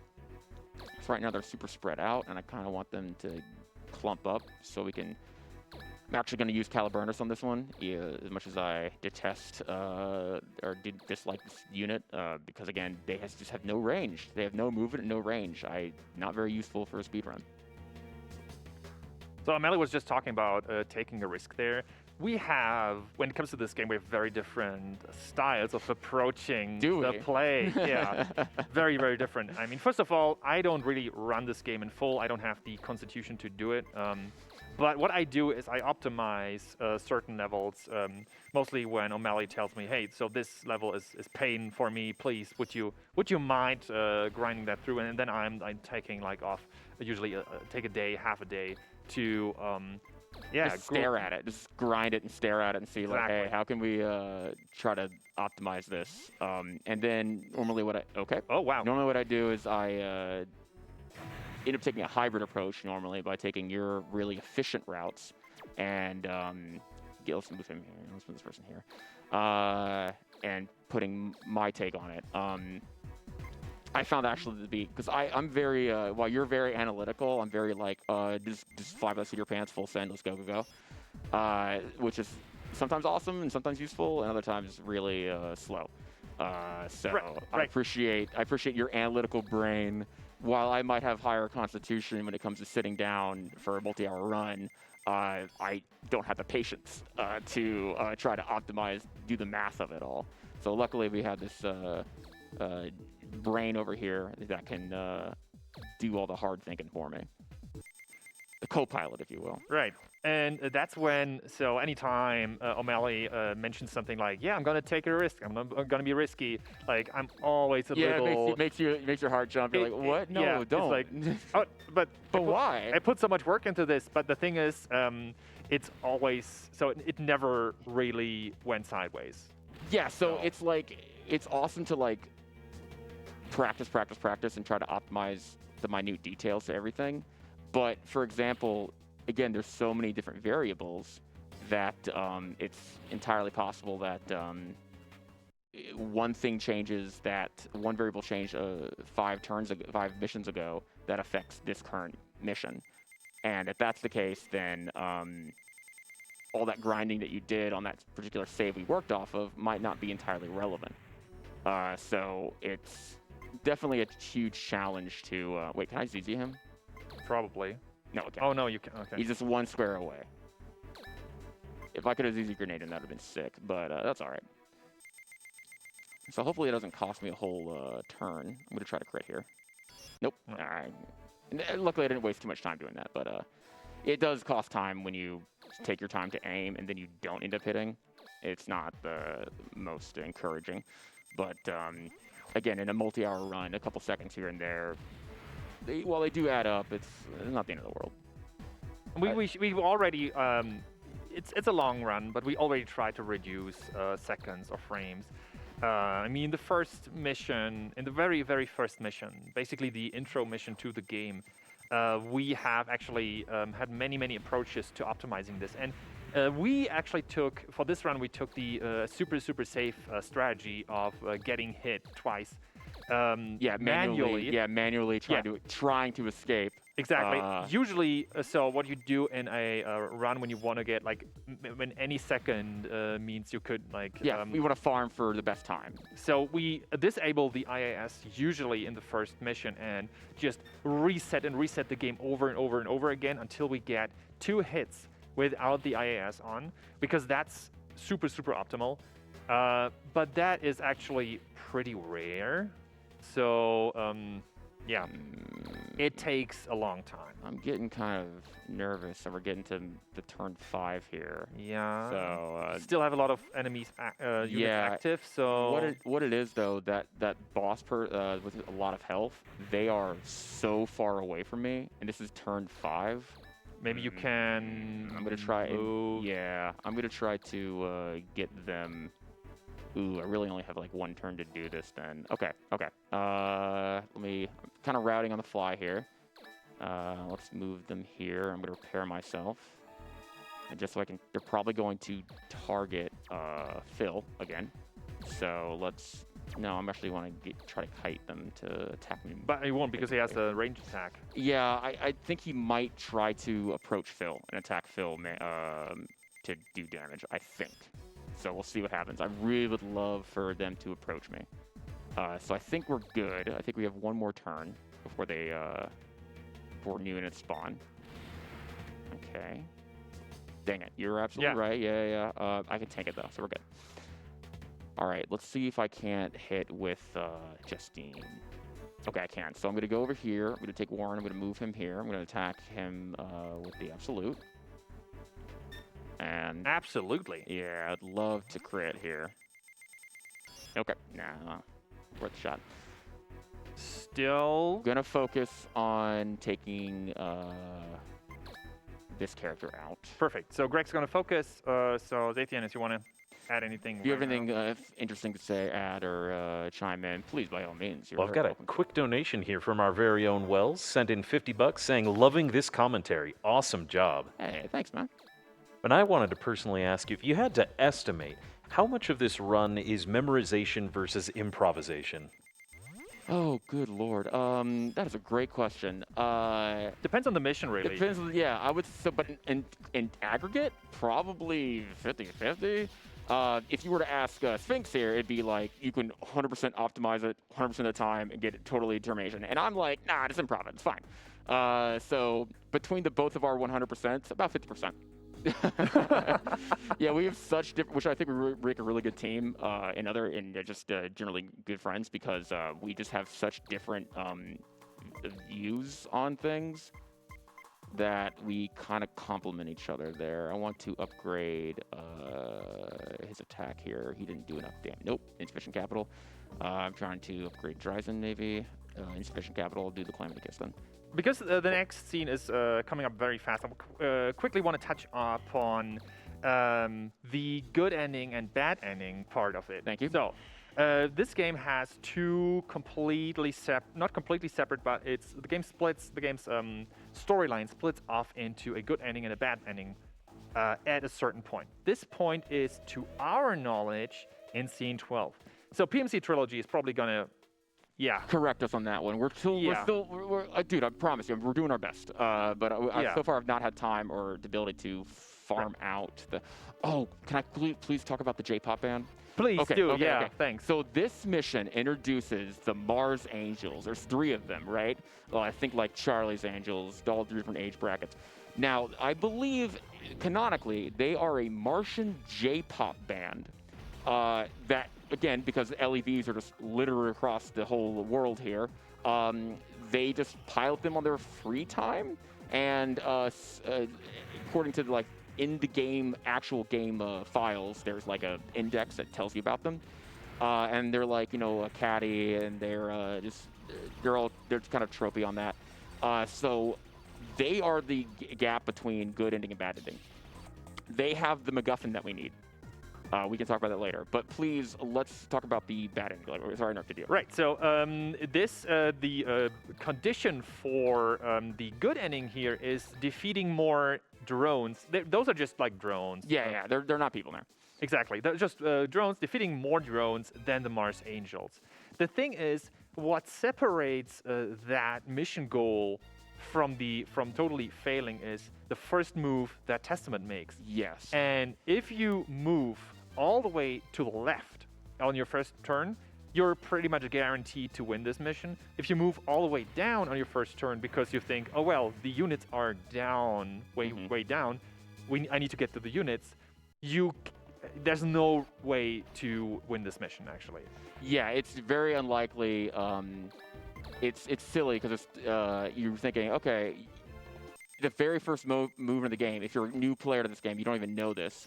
If you move all the way to the left, the enemies, those top, 9, 10 enemies there, will go up to fight you, which is great because we need to defeat more enemies than they do, and only 5 of them approach them. However, if you go down, they'll all kind of culminate together, and the Mars Angels probably will get more hits than you. And that might ruin a run that you spend multiple hours on in Germany with your best friend trying to, do a little record attempt and then get a completely alternate ending. And that's never happened before. That's never happened. No, and that footage is not actually sitting in my laptop. It doesn't untouched. Exist. It never happened. That was nope. They can't prove it. And if that footage were to exist, it will never see the light of day. I mean, that would have been, if that actually happened, that would have been so devastating. That would have ended a friendship, I would say. if you spend 6 hours grinding something only for it to be blown up in your face. But no, so we're gonna pretty much set to defeat more enemies. For some reason, they have the Bonaparte's black box, which is what we need to show the world, hey, it wasn't us who did it. It was a false flag attack or something. I don't know. It's politics. I'm not very understanding Martian politics. Don't want to get canceled by the Martians. Right. Martian politics are finicky. Yeah. I don't want to get involved. I don't know enough information. I don't want to offend any Martians out there. But no, I do not want to do that. Thank you. I just noticed that my friend Orchis over there is a little bit surrounded. So I want to make sure her Elven Bow can't reach the 2 units next to her, and she was just far away enough that she'd only hit this unit. So I just realized that, and I was like, okay, I should target a different unit. These units only have ranged attacks. So if they target Warren, I have to manually dodge it because he's about to get destroyed. Yeah, I have to manually dodge this one, unfortunately. It's luck it's on 5 seconds. Sometimes you get lucky and you can leave it to RNG, and it's very low chance it'll hit you. But I don't want to risk like a 35% chance of failure there. And sometimes like the enemies, like Mars Angels can be defeated. Like they can take enough damage to be disabled. So in this case, it didn't happen in this particular run. Now they're gonna try to run up here and try to snipe my kills, and that ain't happening. Yeah, no chance. Oh, this one, say no. When your AI robot companion tries to ask you about philosophy in the middle of a battle, please tell her it can wait. Because it will lead to like how many dialogue trees? What was it? Yeah, so we measured is so if you take the first option, it leads to 36 dialogue panes that even if you skip through them, it takes up so much time. That's not good. All right, that's fine. That's too bad. I think I'd have to crit here. There we go. Oh, yeah. Oh, Okay, right. cool. That is absolutely no problem. First try. At least get a little bit of God. applause for this. No, this it's is awesome. ridiculous. No, don't applaud. That was total sheer luck. That's ridiculous. Dude, you did good. Thanks, mate. But yeah, no, I feel like you can't rely on that. So I should never been in that position in the first place, Right, where yeah. I had to rely on a crit to end that mission. All right, so now this lady gives us the black box. So now we get the good ending because we have the MacGuffin.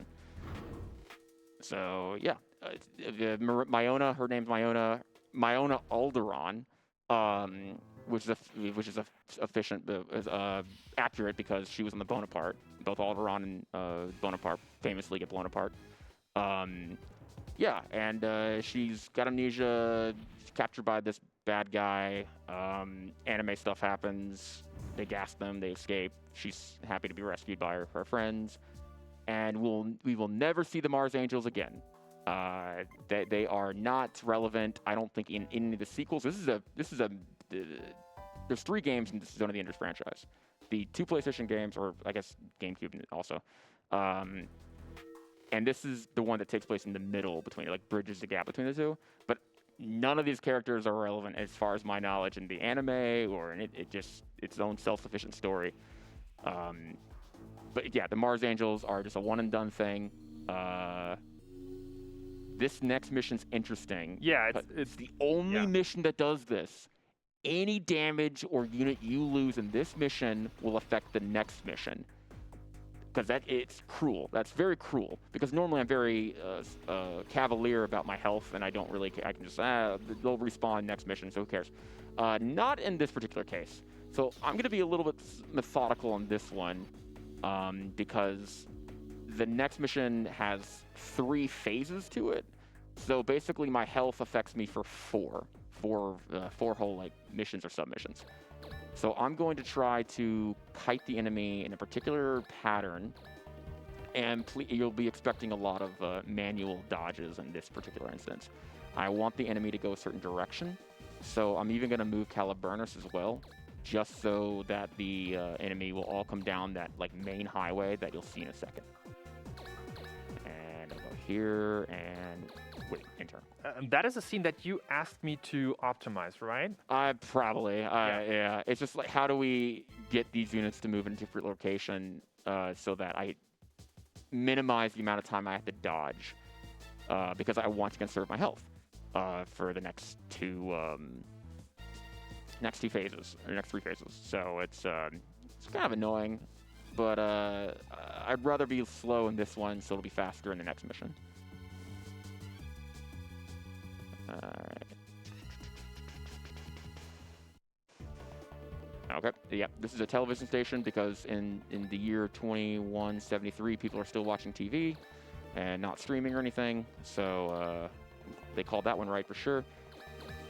Yeah, that one was 100% yeah, correct. 100% accurate. Yeah, I love retro futurism. It's really interesting to me what the people of the past thought the future might look like.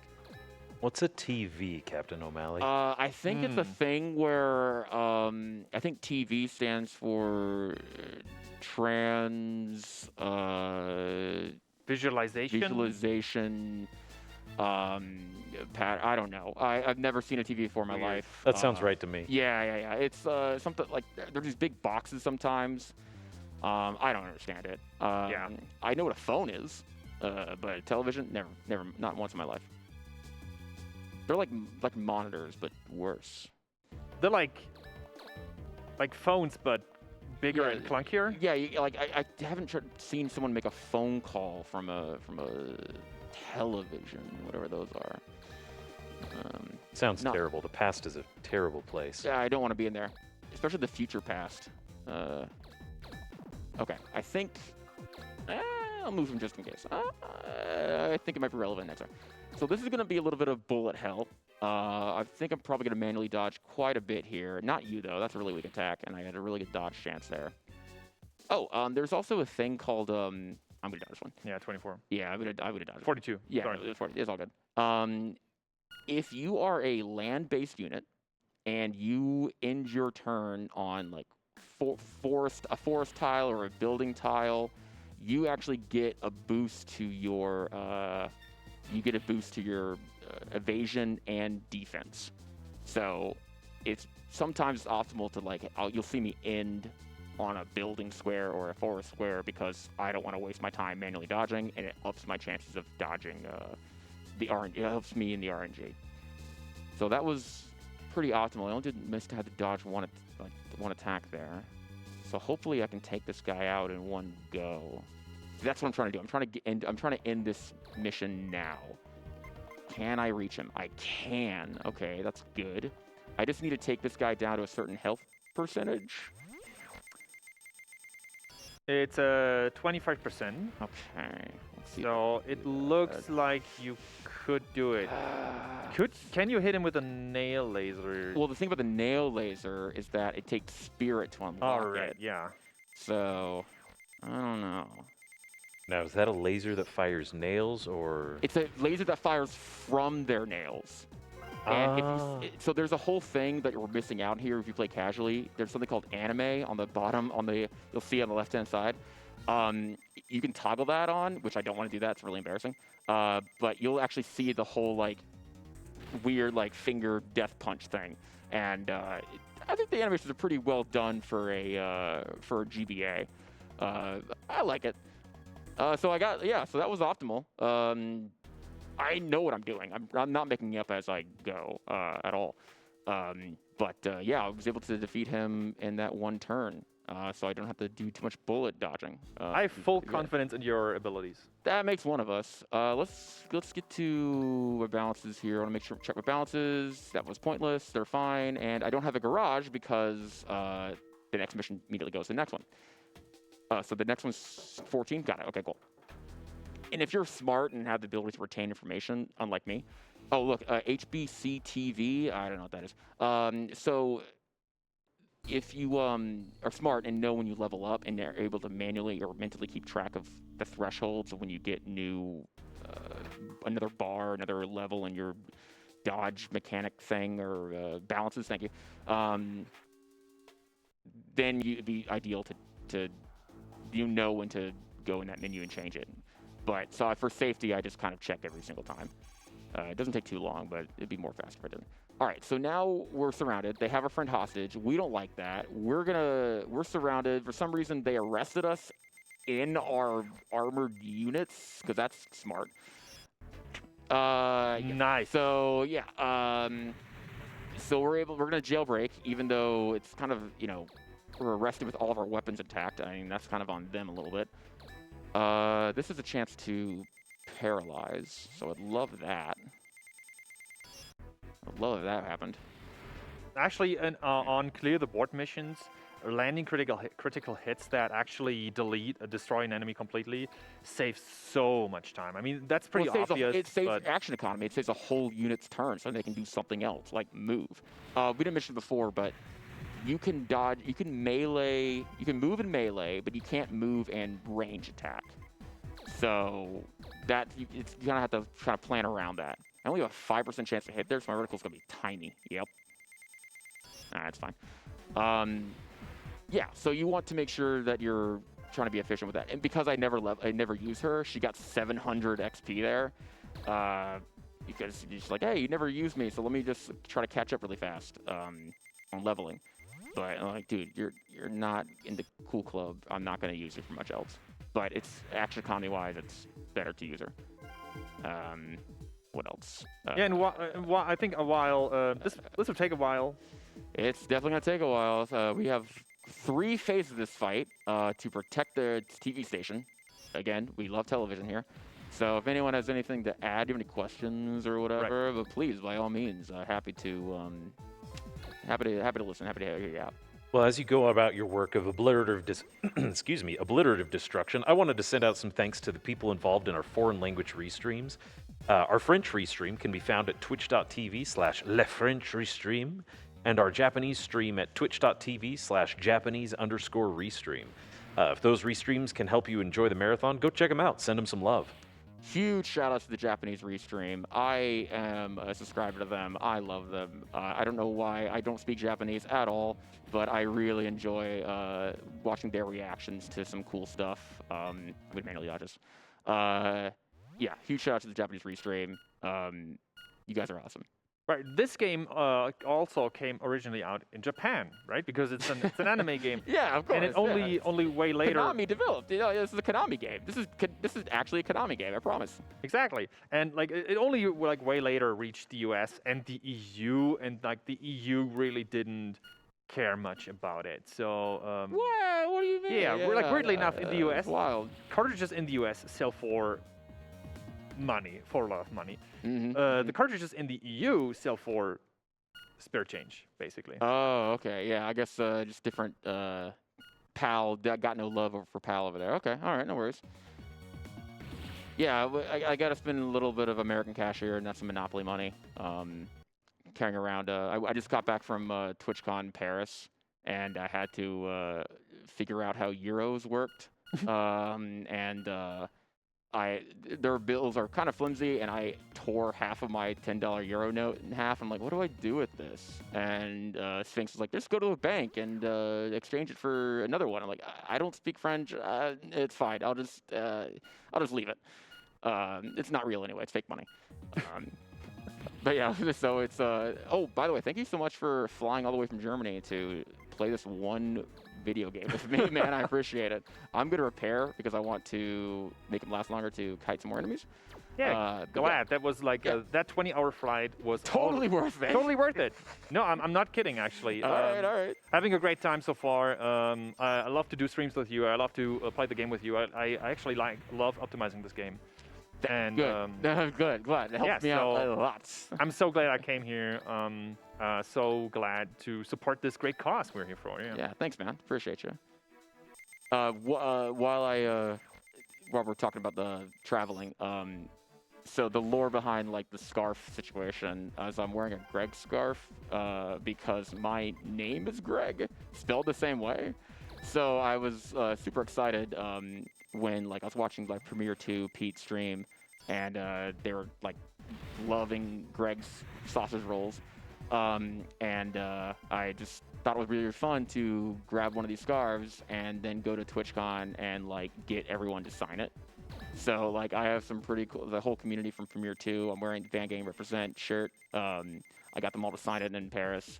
I don't remember much of it. It was a really cool party. Don't remember much of it, but it was great.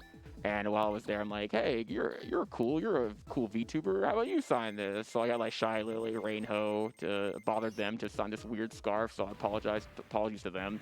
They were pretty great. Had a great time over there.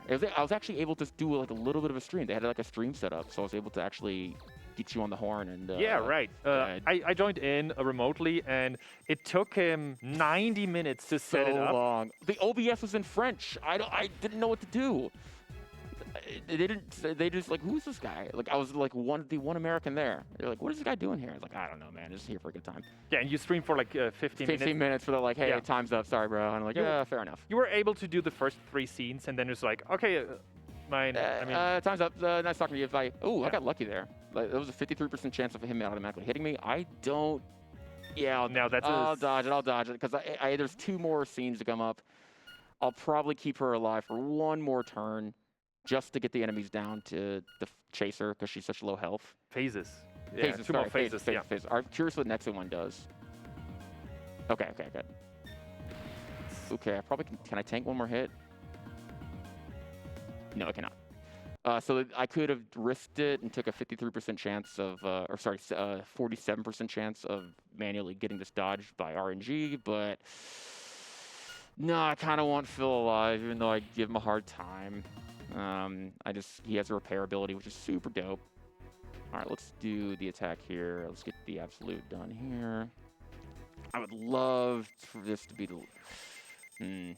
I don't think I actually want to get in the phase here. I think I want to. Let me think here. I'll attack manually here. I'll attack the weak attack here. I'm trying to. There's a second phase that's going to happen, and a particular unit is going to appear. If I do my action economy right, I should be able to get like a free attack on him.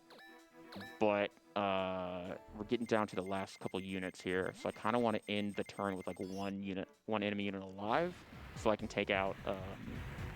Take him out. But I might not go for it if I get really lucky on crits. A lot of on-the-fly optimization, decision-making skills, risk management. So I knew he was doing a certain pattern that I was familiar with, and I was able to crit there. Good job there. Thanks, Good job there. Thanks. It's sometimes like you get really good with it, and other times you're like, that was unlucky, and maybe got your generous hitbox. Or sometimes the units act really strange. No, this is all good. Okay, so it looks like I will not get super lucky. Actually, I'm going to move this person. Will this do it? I'm not sure this is a smart move. Yeah, it will. Okay, it will. Okay, I got Burnstormer. Forgot.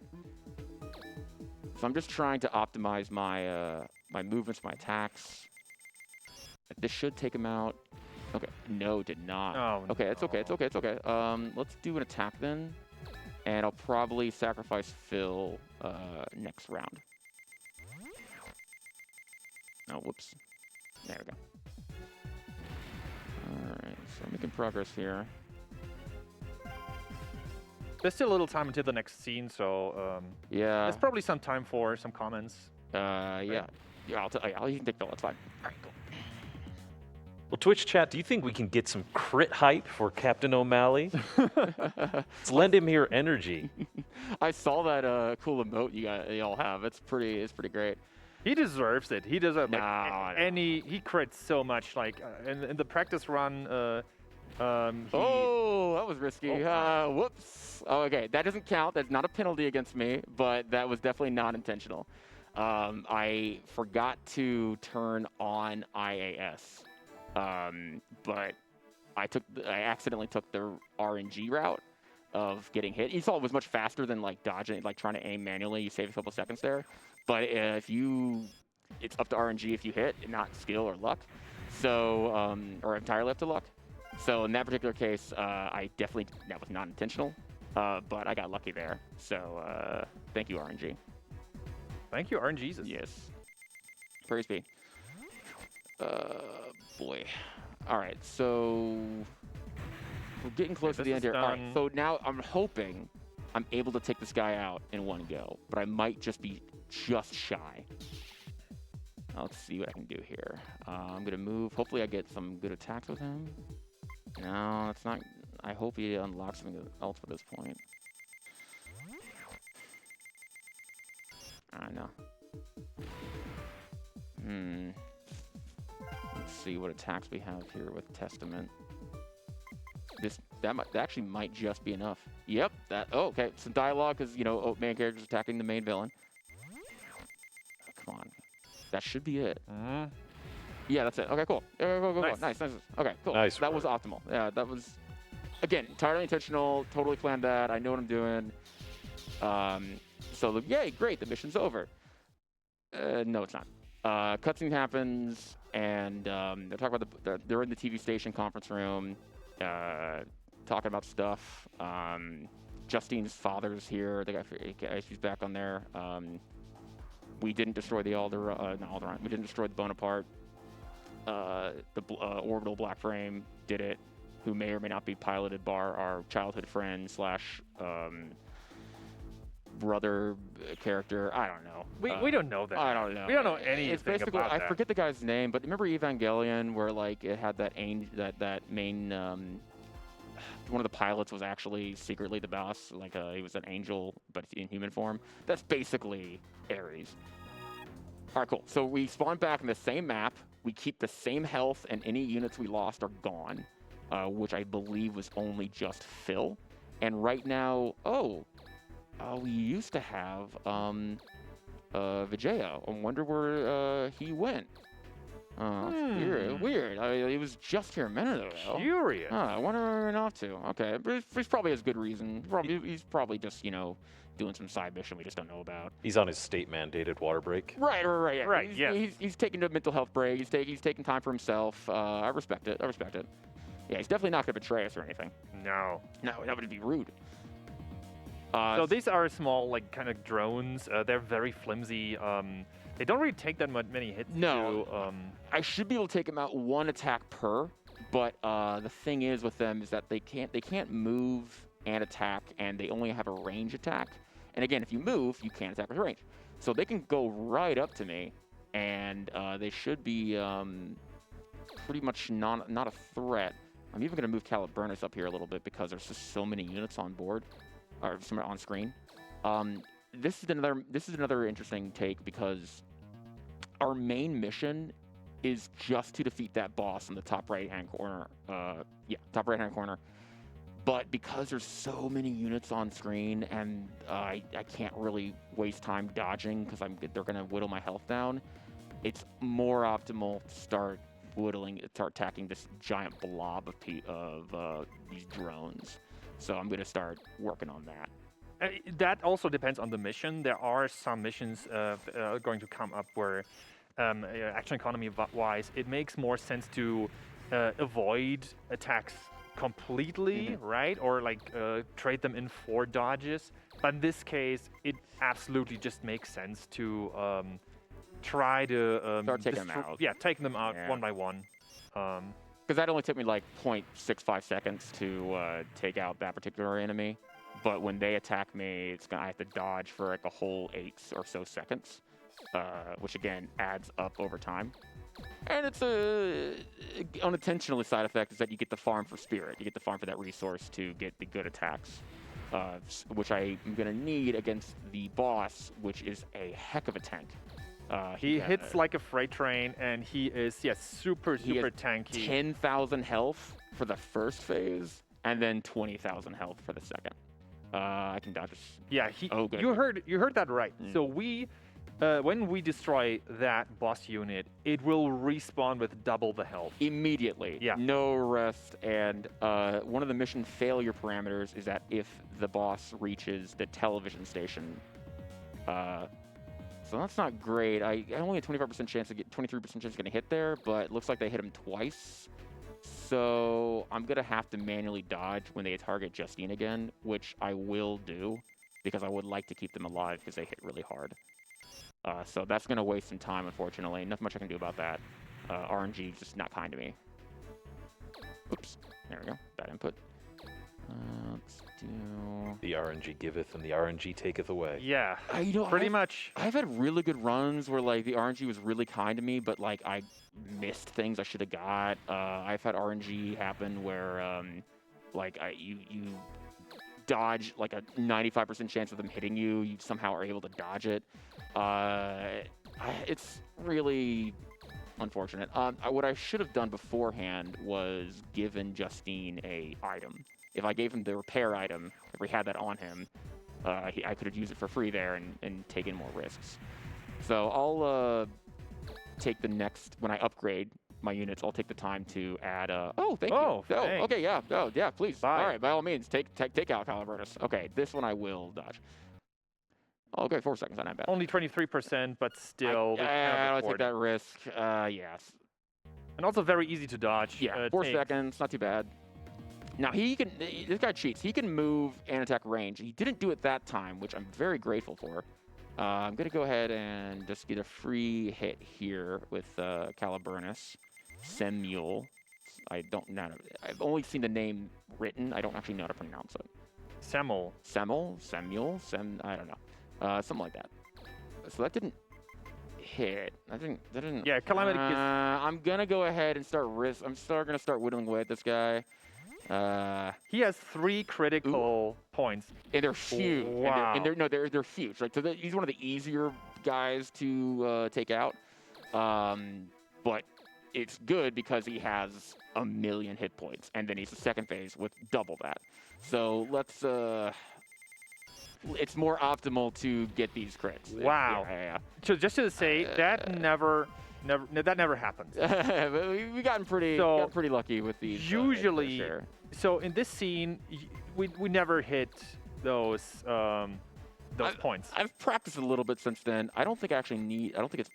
Yeah, this particular scene, like he already goes. Okay, it gave it to me, but I didn't need it because it was a waste. Because if he goes 0, he's back with full HP.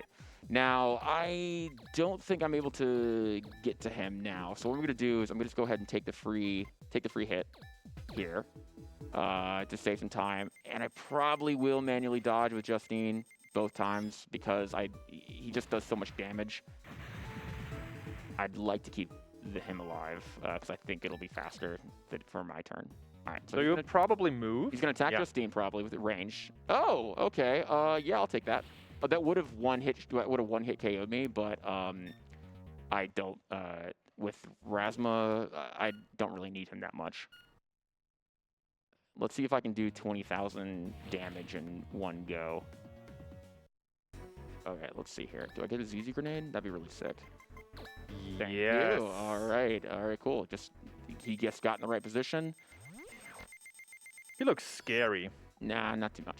Oh, wow. That large hitbox here, large hitbox there. That normally I didn't deserve that one, but I'll take it. I'll take it. You crit 4 times in a row with this guy. Well, I mean, it's never easy. happens. Yeah, I mean, I'm getting better at it. I've had a lot of practice since then. Okay, not in that case, but it's all right. It's all right. I wonder if I don't think I can do it in one go. Can I attack with the? Yeah, I can. Okay. I got the good attack, the Avocane.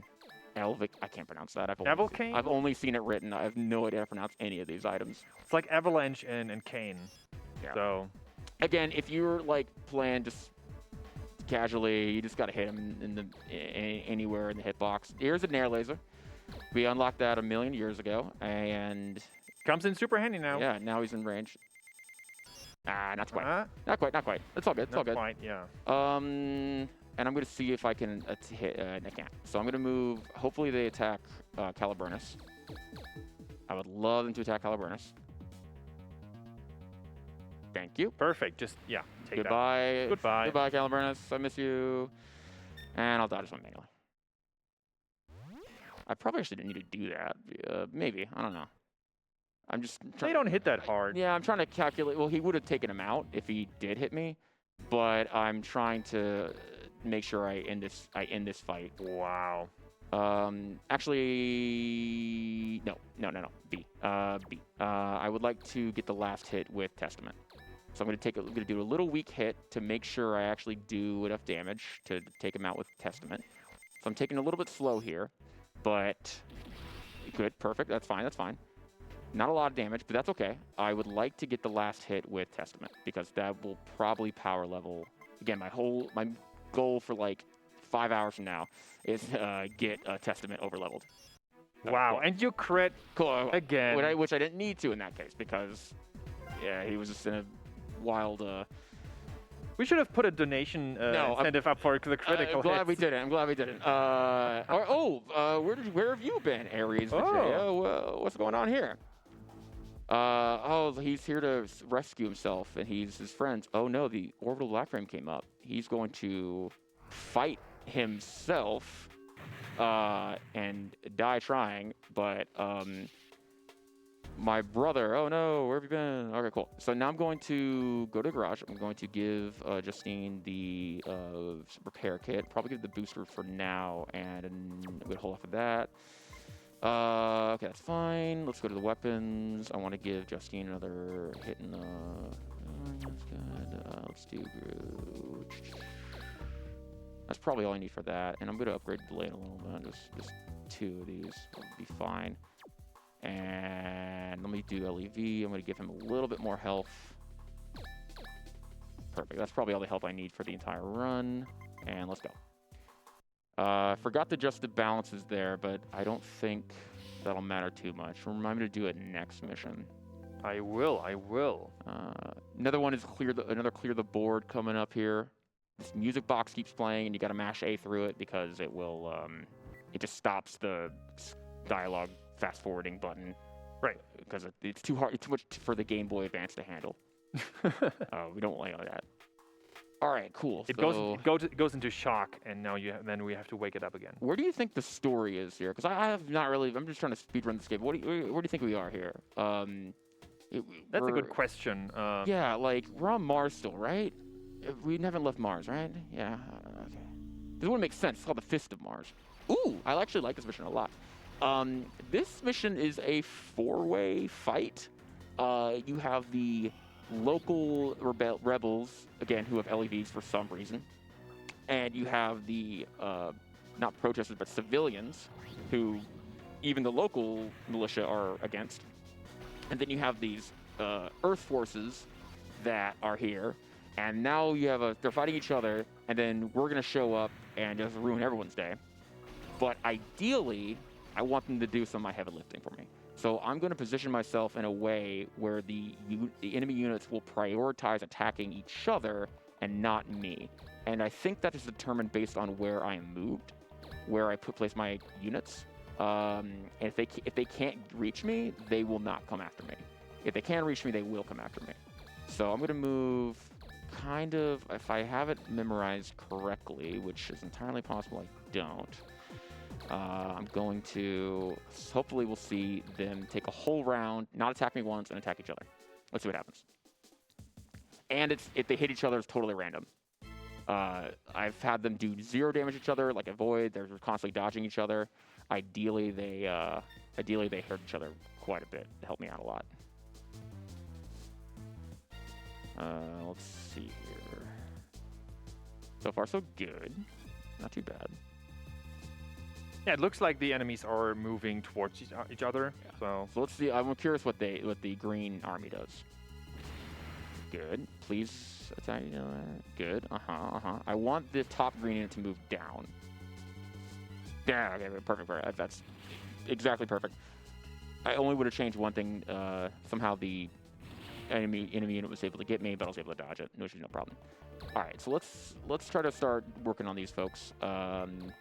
Take me a little bit to get through it. Another clear the board situation.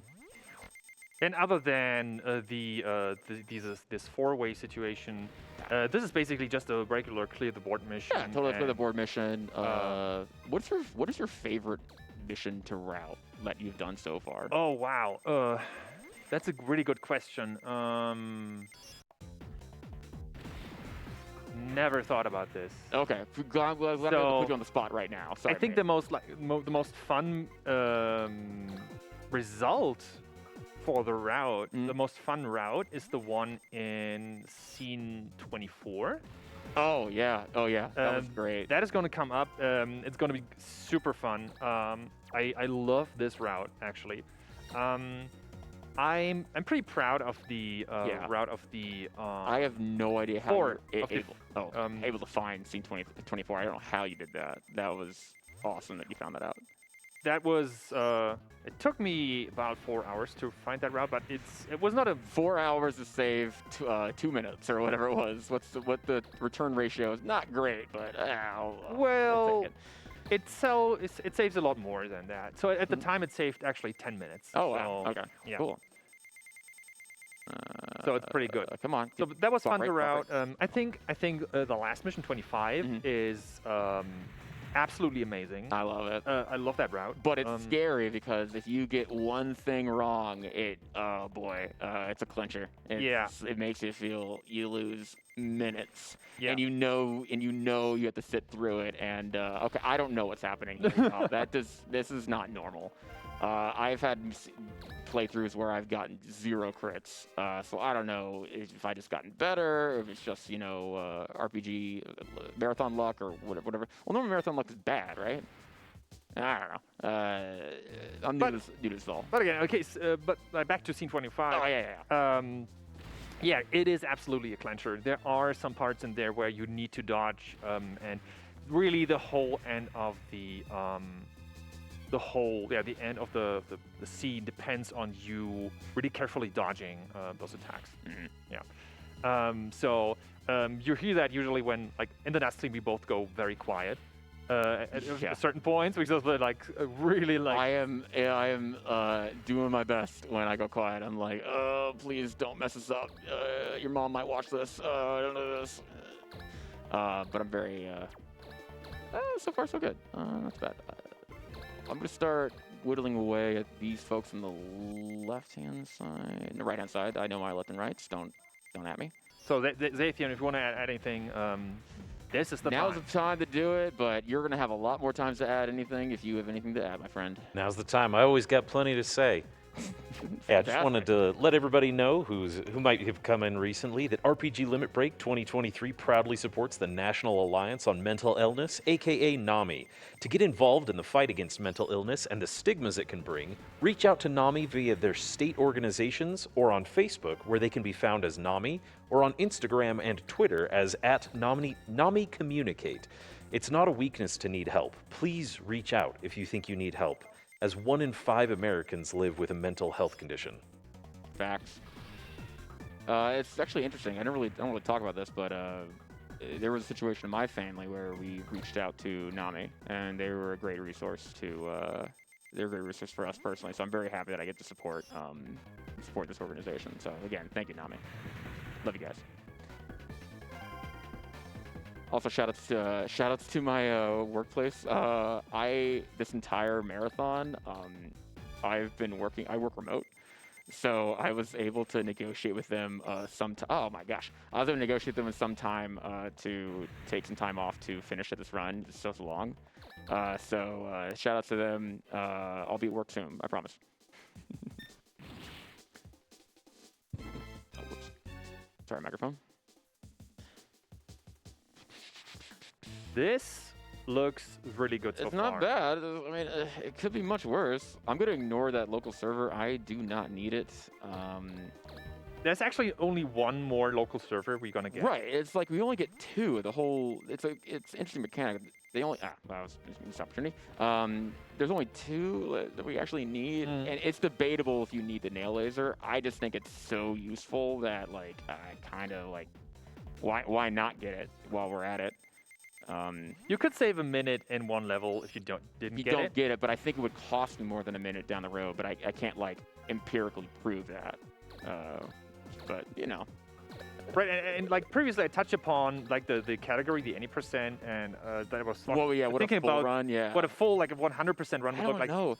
It's very difficult, but so we were talking about a all-service run where you have to get all every the single upgrades. server, yeah. But that would be very, very slow and boring. So hey, if you want to route that and you want to put that on the leaderboards, or anybody out there wants to do that, by all means, that is yours to the taking. I'm sure we can negotiate some sort of category. But that sounds super unfun.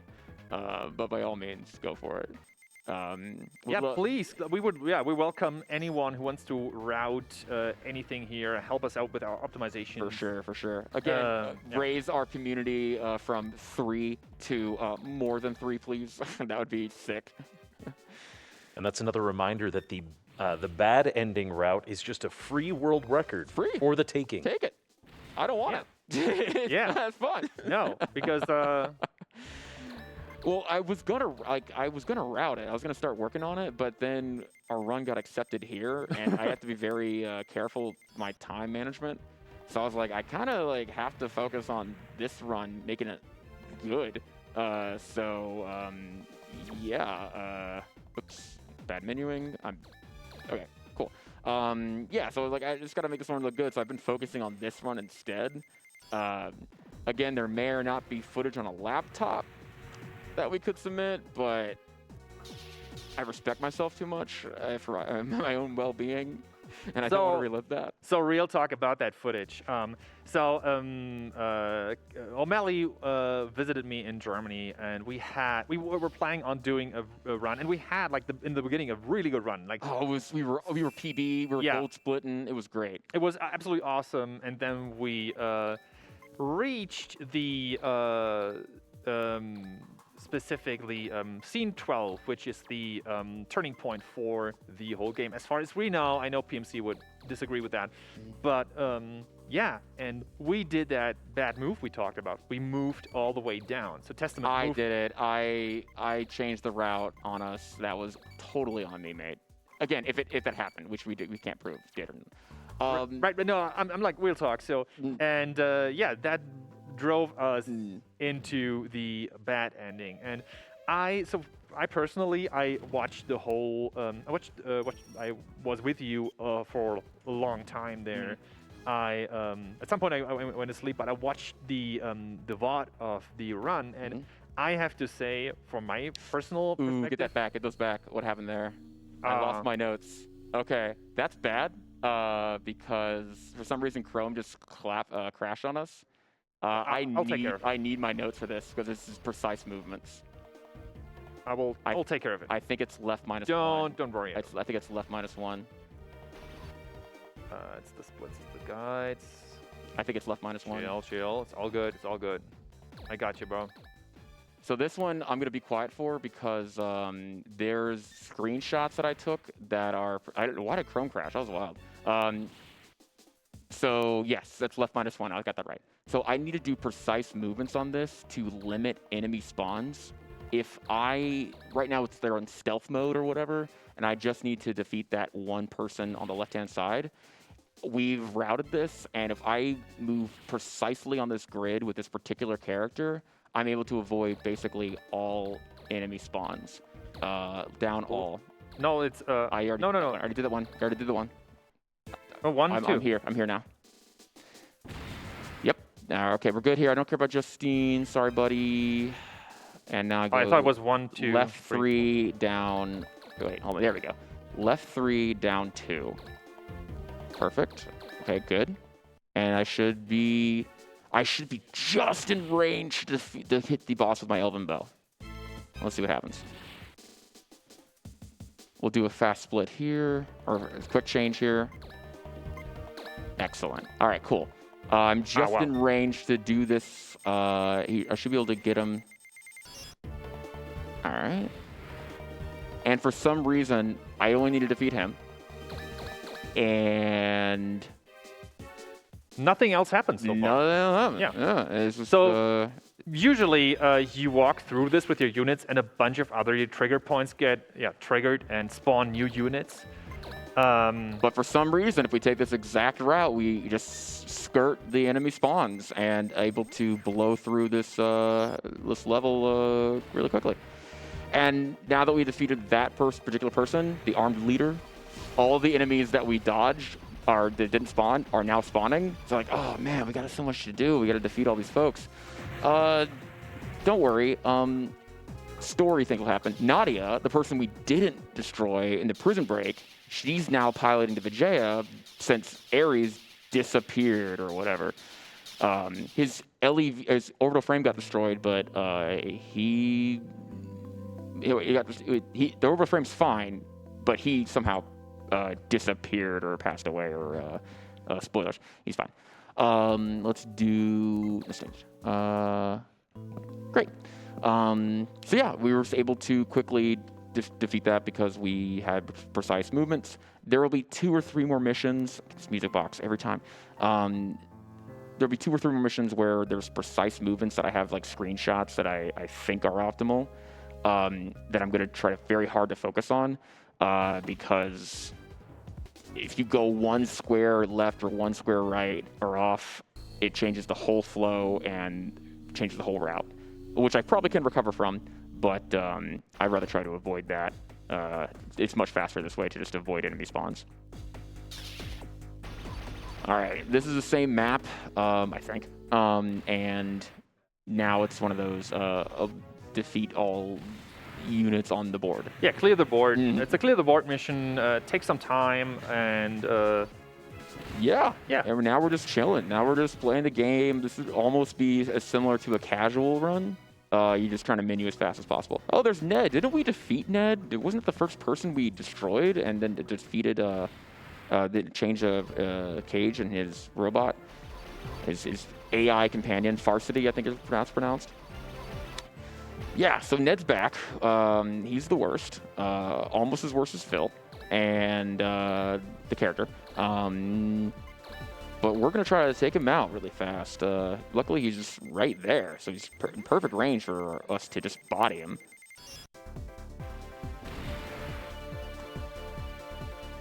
We haven't really talked about the music, too. The music kind of bops. Or maybe I'm just played it so much that I kind of just gotten used to it. And really, for a GBA game, it's not bad. Yeah, we got people jamming out in Twitch chat for it. Heck yeah. That's sick. Actually, I want to be a little bit optimal here. I want to move and then attack. That gives me 3 squares or 2 squares closer. Oh, yeah, dialogue because I attack with him. Waste a little time, but I need him. Come on. Oh, also I just realized, not realized, but the closer you are to the... Oh, he's just a brain in a jar. Like Krang from Ninja Turtles. Yeah, he's, again, another anime trope. There is a brain in a jar. That's an evil genius. Very normal, average, everyday. totally makes sense. Yeah. Mecha anime stuff, no worries. But yeah, I forgot what I was going to say. Oh, depending on where you are in the reticle, it beeps, and it has little arrow carrots that like show you where to put your reticle. So it kind of gives you a heads up of where the enemy's at. Okay, so that's a mothership. Our secret base was actually a ship the whole time. And now we're trying to... she's escaped. And I'm going to move them there. And now I'm just going to try to optimally defeat the folks here. So if you have anything, Zathan, that you want to throw in there, talk about, by all means, the floor is yours. Absolutely. Well, a little earlier I mentioned that 1 in 5 Americans live with a mental health condition, and honestly, the last few years have been a stressful time in the world. They've understandably had a strain on many people's mental health. In the United States alone, 21% of adults reported suffering some kind of mental illness, and that is 52.9 million people. Please remember to reach out for any help if you need it. You are not alone, and Nami is here to support you. Awesome. That was not optimal. I mean, let the enemies walk. I want them to come to me. I don't want them to hit me. But I can take a few hits. These are pretty. These are like the base enemy units. I don't really know any of the enemy units' names or even my own character's names. I had to learn it for the run. I just know what their sprites look like. Really cool sprite art. I'm actually quite fond of the sprite art. It kind of self-explanatory what they do and who they are by the cool little sprite artwork. But it's very difficult to like. I don't know, man. I really like the sprite art. I just kind of know what they do based off that. Like, for example, Dryzen looks like a giant sniper rifle, even though his mech looks nothing like that. Dude, are you doing? You're doing I good don't know what's time. happening, mate. This is not. This run's scuffed. Let me just. I just want to not jinx myself. It's That's pretty good. cracked. That's pretty good. What is happening here? know. What is happening? I swear this is okay. So let's talk about the IAS system. I want to talk more about this. Okay, so the IAS stands for Interactive Attack System. It is the mini game feature, which is I think the most interesting part of this game. The dodge mechanics. So if you're playing this casually, you can basically hit every attack and dodge every attack if you get good at it. It's the most fun. It's when I played this game as a kid, it was the thing that I really liked the most. And so it's part of that skill thing where it's like, okay, it's not just RNG. There is some sort of mini game feature. So I really, really, really enjoy it. It's what made me actually think this run would be interesting to even just run, let alone ask for putting a marathon. I think it's a great mechanic. It adds some variety to it. The one thing I guess I do not like about it is that you could barely touch the enemy. You can his toe or get in the hitbox just barely, and it will do the same number. It will do the same amount of damage, regardless if you get like closer to the center mass. That switches up obviously if you hit the small red dot in the middle. Yeah, That does and then it critical does hits. That does critical damage, which is great. But like it's like what's more optimal? Is it trying to farm for crits? I originally would say no. Don't waste your time doing that because you can't plan on critting every single time or can't plan crits. And sometimes critting, like I've practiced this run so much that like I'm planning on this certain thing to take X amount of hits to go away.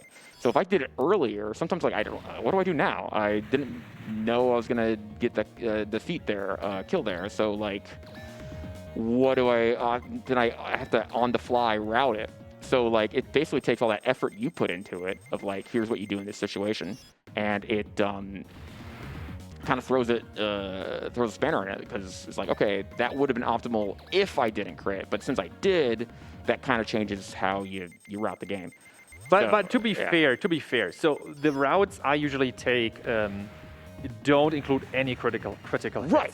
Yeah, right? which is fair. Which is I want to make it as consistent as possible. Exactly. So, but when you then crit and get rid of enemies faster, that is not worse. It's quite the opposite, and that's where like the improvisational stuff comes in. So I'm just there to provide like an optimal route that is very easy to get consistently. But once O'Malley gets in with his crits, and yeah, as you can see, he cannot stop critting. Yeah. He's like very good at it. So this all changes, and I was always fascinated by how he's able to improvise and change the route on the spot and still make it work very, very easily. Like it doesn't seem like much effort at all. If you look at what he's doing there, it's just. I don't get it either. I'm not gonna lie. I don't understand it either. It's just like a natural talent that he has. That's not talent's a heavy word. It just practice. I think anybody can get good at this. I had the ability. I'm fortunate enough to be able to practice like on original hardware. Shout outs to my homies in Birmingham, Press Start and Laney over there. When I got the run in and I was going to learn, I was like, oh, I'm going to play this on original hardware? Oh, crap. I better practice that. Because I was practicing on emulator. But I have the GBA cartridge. I'm familiar with the game. So I've been practicing on the Game Boy Advance. I can practice on the original hardware, practice on emulator. I would say sometimes I feel like it's smoother to do it on the Game Boy Advance itself. But for just accessibility purposes, I recommend emulators. Totally acceptable. Yeah, our community accepts any device that can run the game and also emulator. With emulators, we didn't get the chance, but like we want to be very strict about this because emulators are a finicky thing. For this game specifically, we have found an emulator that works pretty well and very consistently, and yeah, that is totally fine to use.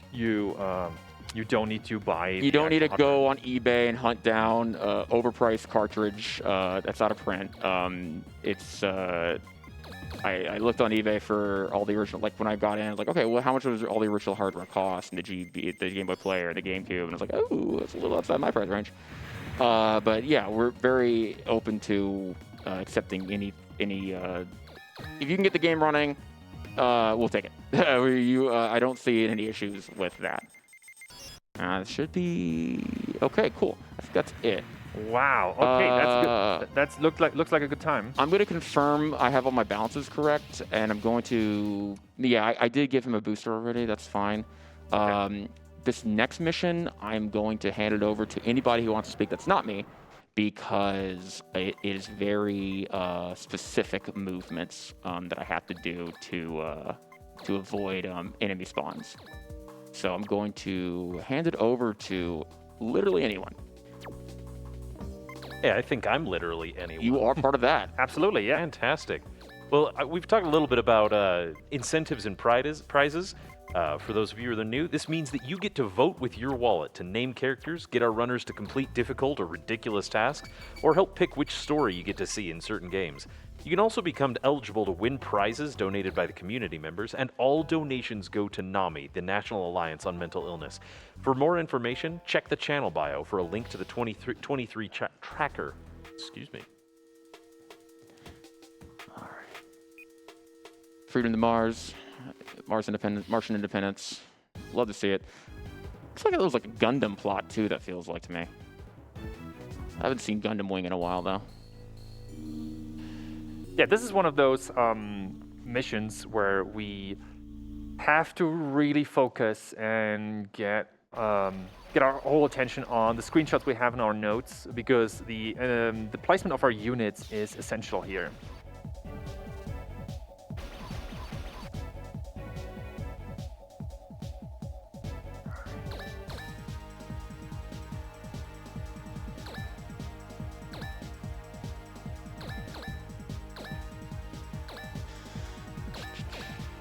I think it's right there. I got it, man. I got it. No worries, no worries. Yeah, we're good here. Gonna throw. Whoops. I'm gonna do that. Wait. Put you here. And now it's a little. I practiced this in the practice room yesterday. This is kind of RNG. I do not know what's gonna happen here. I'm gonna let random chance take the wheel, and I got two 67% chance hits that worked. I want to hopefully dodge a lot of these attacks, just not by doing anything. So we'll see what happens. Okay, that's not great luck. Okay, now I want to move down. Okay, now this is why I don't like Phil. Phil is a jerk. Not our Phil. We love Phil. Thank you. Phil Bright. Phil Bright, the guy who was piloting the Blade. Yeah, Blade. The Blade truck character. Oh, what? Now he's piloting an enemy unit, and he has two of our friends hostages. And I believe his motivation is that there's a character named Iona, our main character's, I don't know, friend, love interest, amnesia person. Love yeah, interest, I would call it. And he thinks he's hot stuff. So this kind of proves him that he ain't. Cool. So we do not like Phil's personal choices here. So that is why I give Phil a hard time. And also he flies the biggest unit. Okay, now here's the thing. I can't control this part. That's bad luck. Please miss. Thank you. Please attack. Yes, thank you. Thank you.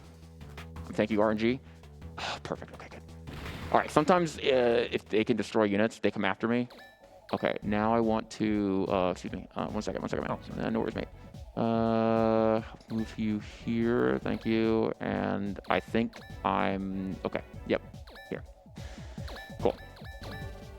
Sorry, man. No, it's all good. It's all good. Yeah. It was just the way our notes are set up. If you're pointing at stuff in arms, it might get in the way. So I just was like, but we're good. We're good. We should be good now. There's one more precise precision movement I need to do, and I think it's just full send. So we're okay. Should clarify those notes maybe. Would be really great if we have like a grid system. All right, cool. You are gonna go all the way to 2 against that way. Yes. Oops. And you are going to go here. Yes, that's correct.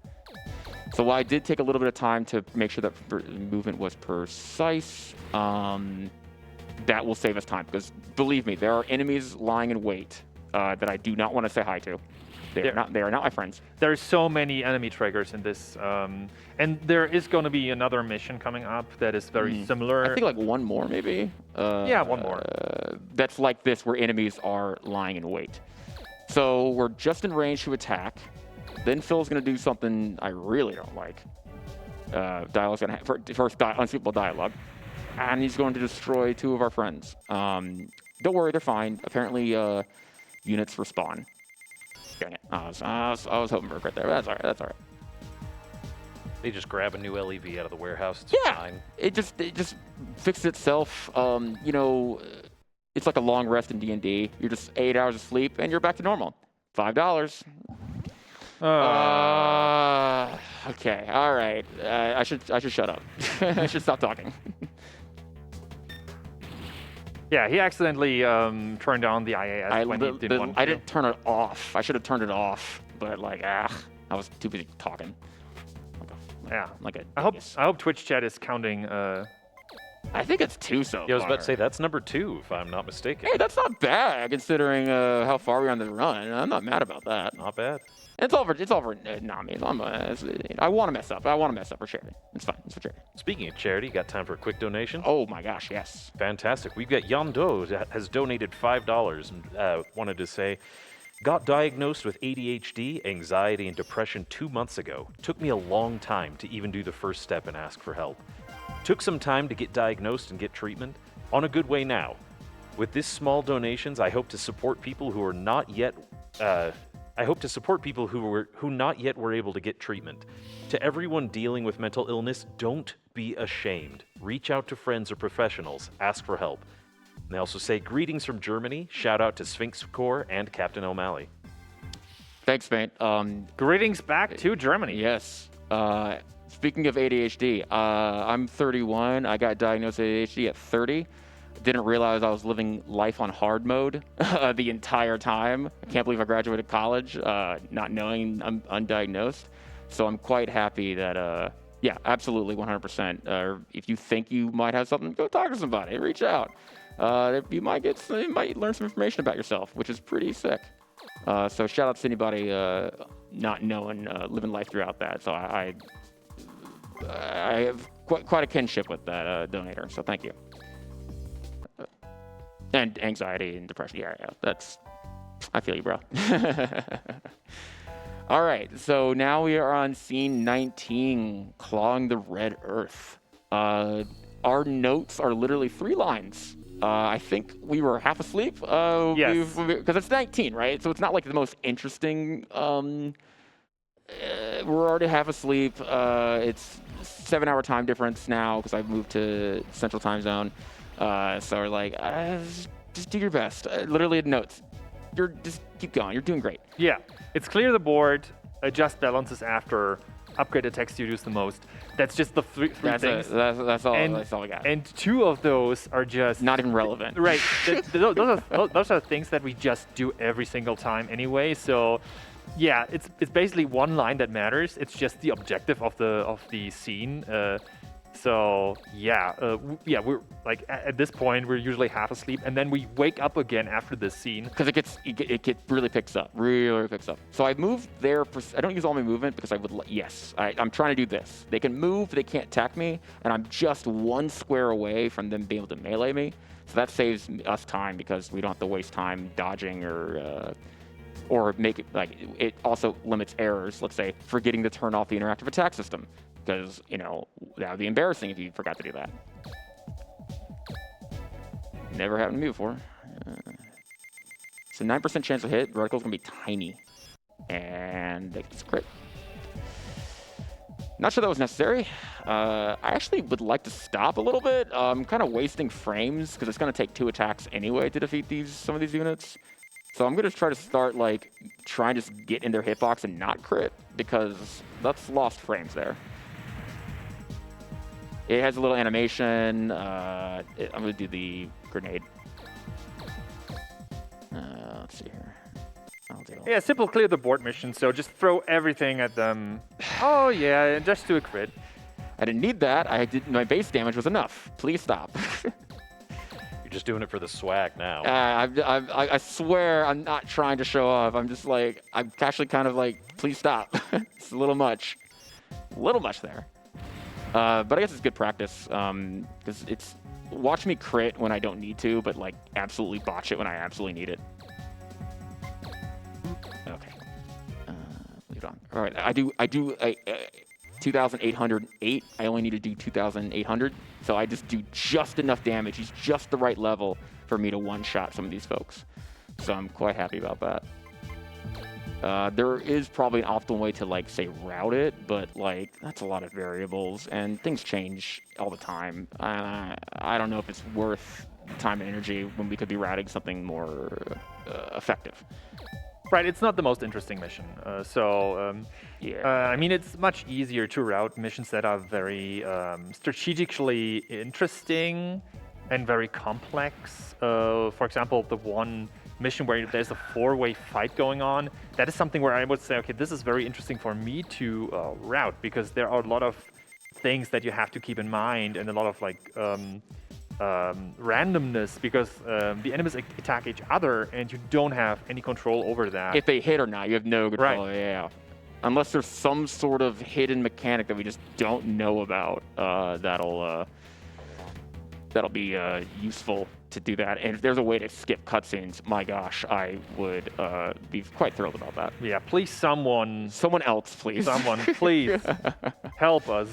I would love to be able to, actually, no, I'm going to target the guy at the back here. I would like to see if I can't end this turn. I don't know if I'm in a position to do that, though. So let's find out. So I'm unsure about if I have, I might have just enough to do it, but I don't know. I'm just also dyslexic, so like I mix numbers around all the time, so I think I have the right amount of damage, but I was like the opposite off. And then there's the, I also say things that I don't mean. Like when I say that, it's like, okay, this won't do enough. I mean the opposite. So it's like dyslexic but with speech. Okay, that was a bad move. I regret that. No, okay, all right. That was on purpose, never mind. Yeah, you planned that. Yeah, I was playing that, yep. Yep, I Intentional. definitely should pay attention to what I'm doing. All right, cool. Okay, you pay attention and let Zathian tell us a little bit more. Yeah, absolutely. Tell us more, Nami, or anything you got for us, my man.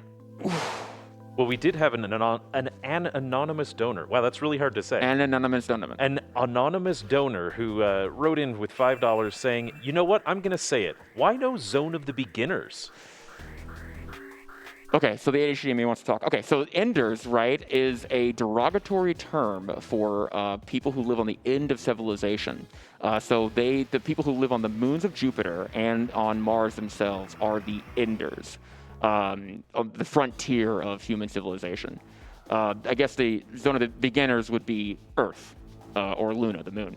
I know that was a rhetorical question. Sorry, I had to answer it. Thank you for that donation. Incredible pun, thanks. Yeah, you love puns. I love puns. You're trying to practice puns on me, and I'm like, I think that's, yeah, that. You ask me like, hey, what's the grammatically correct way to say this? I'm like, I'm the wrong person to ask, dude. I don't know how to speak English. I just kind of words come out of my mouth. All right, cool. So more dialogue. More dialogue. It's... Phil betrayed us. Oh, Phil. Why did you do this to us, Phil? Why I got played like that, mate? Oh, got one guy. Sounds like time for another donation. Yes, sir. Yes.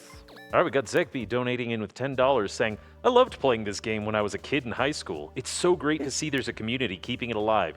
Greetings from Chile. Hey, Chile. Hey. Hey, if you want to join us, please. There's 3 of us. Make it 4. This one's pretty simple. This mission will be over before you know it. And then I'm going to be not talking for scene 21 because, again, another precision movement situation. You have to remember that's basically up, up, up. Yeah. You remember in the practice room? Yeah. Finicky? Yeah. Oh, well, I'm still going to take my time on it. Don't get me wrong. I'm still going to stare at that thing, and people are going to talk that aren't me. For sure. But the next one is a cakewalk for O'Malley, so You have anything Yeah. you want to add? Anything you want to shout out? While we're at the platform to do so. I mean, no, not How right you now. how you no. feeling? And now we're on scene 20. Like you feeling all right? I'm Well, feeling pretty good. I'm yeah. feeling pretty good about this time, actually. it took like 4 or 5 days to not days, but like to acclimatize to the time zone or jet lag. Right, and now actually the discrepancy between the time zones comes in very handy because like this is very early, but it's in Berlin is your time. normal. This is very normal. This is just like, oh yeah, I'm waking up late in the day actually. But yeah, it's pretty cool, pretty okay. Great, man. Yeah. This particular mission, Phil, the bad guy Phil now, he is, for some reason, spawned at a different location than these other folks, and we only need to defeat Phil, and we just so happen to be in the right position if I did my movement correctly, which I did not write down, so let's hope it's right. We should be able to take him out in one turn. Okay, now I just gotta make sure Warren's in the right spot. So we should be able to take him out in one go. Okay, he's moving. Sometimes the AI changes how their movement patterns. In this one, I don't think I have a good seed here. Okay, thank gosh. You'll see he moves sporadically and like zigzags around, and because the aim system's like a tank control, I can't really react too fast. So that's why you'll see me keep the reticle kind of stationary to get a gauge on how the enemy is actually moving around, and I kind of judge how easy or difficult of a time it is to land a hit. Like these guys. Okay, good. Is that a No, it doesn't matter. It's all good because I just need one more hit anyway, and that was all I needed to do. 3 hits, he's done, and now they all disappear. Don't need to fight any of them. Moving on to scene 21. Yeah, and 21 is a real. That's a focus point. So Yeah. we're gonna get quiet and Serious time, if you will. Serious time, yeah. Yeah. Oh, this is a scene. Dexon, our friend Dexon here. He was piloting that orbital, that mech unit, LEV. He sacrificed himself. Phil was about to explode. He hops in the pilot seat of Phil. We save Phil for some reason, and Dexon sacrificed our paternal figurehead, sacrificing himself for Phil to live. So we really hope Phil takes his opportunity to reflect, understand the sacrifice put on him, and will change his life around and live a long and full life. At least for a few scenes from now. Few? Yeah.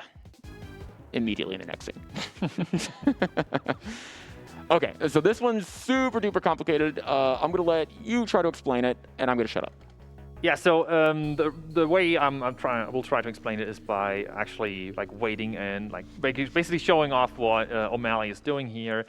This is another one of those scenes where we're on Mars again in a Martian ruined city, and so there are a lot of pockets of trigger zones that can easily get triggered and spawn a lot of enemies. And we don't want to do that. We want to avoid that at all cost. So we actually have very, very precise patterns in order to avoid said enemy spawns. And it's very, very precise. The only enemy that is on the board always skips its turn. So yeah, right now it's just move up. But at a certain point, we will need to get a little bit more precise. And now comes, a fun thing about this level. This is the first time we introduce the so-called short-circuiting mechanic. So short-circuiting is something that, so we call that short-circuiting because in some scenes where there are multiple phases, the only objective you have is to approach an enemy unit or like some unit. And if you do that, the scene ends. So sometimes that unit spawns after a certain phase. So what if you, because you know where that unit is going to spawn, you place your unit in a very, very precise position to, then basically wait for that unit to spawn. and basically end I think the I got scene bad there. notes here. I think my notes are bad. That. Oh, that looks good. All right. So that is. Yeah. Right. Right? That looks- was wrong. that I feel like I looks right. skipped something. All right. Well, let's see what happens. Yeah. I'm gonna try to put here. Enemies are going to spawn. Actually, no. I'm gonna put you here. Enemies are to spawn. That's fine. That's planned. Here. I'm on the crossroads. Yeah. Right, yeah, and I'm basically just going on a screenshot. So I'm off by 1 square. I wonder if that's going to fix anything, affect anything. So I'm going to get attacked. I'm going to tank it. And I'm probably Great. going to tank all these hits unless it gets like, scary. Yeah, I'm good there.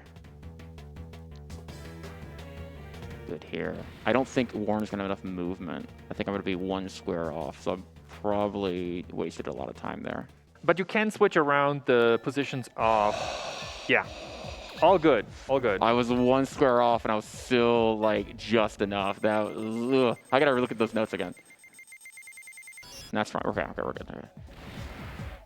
Yeah, there's one screenshot missing, basically. Yeah, I think I must have gotten deleted it. The brain in a jar. Ned's not happy. We're shooting him. Okay, good.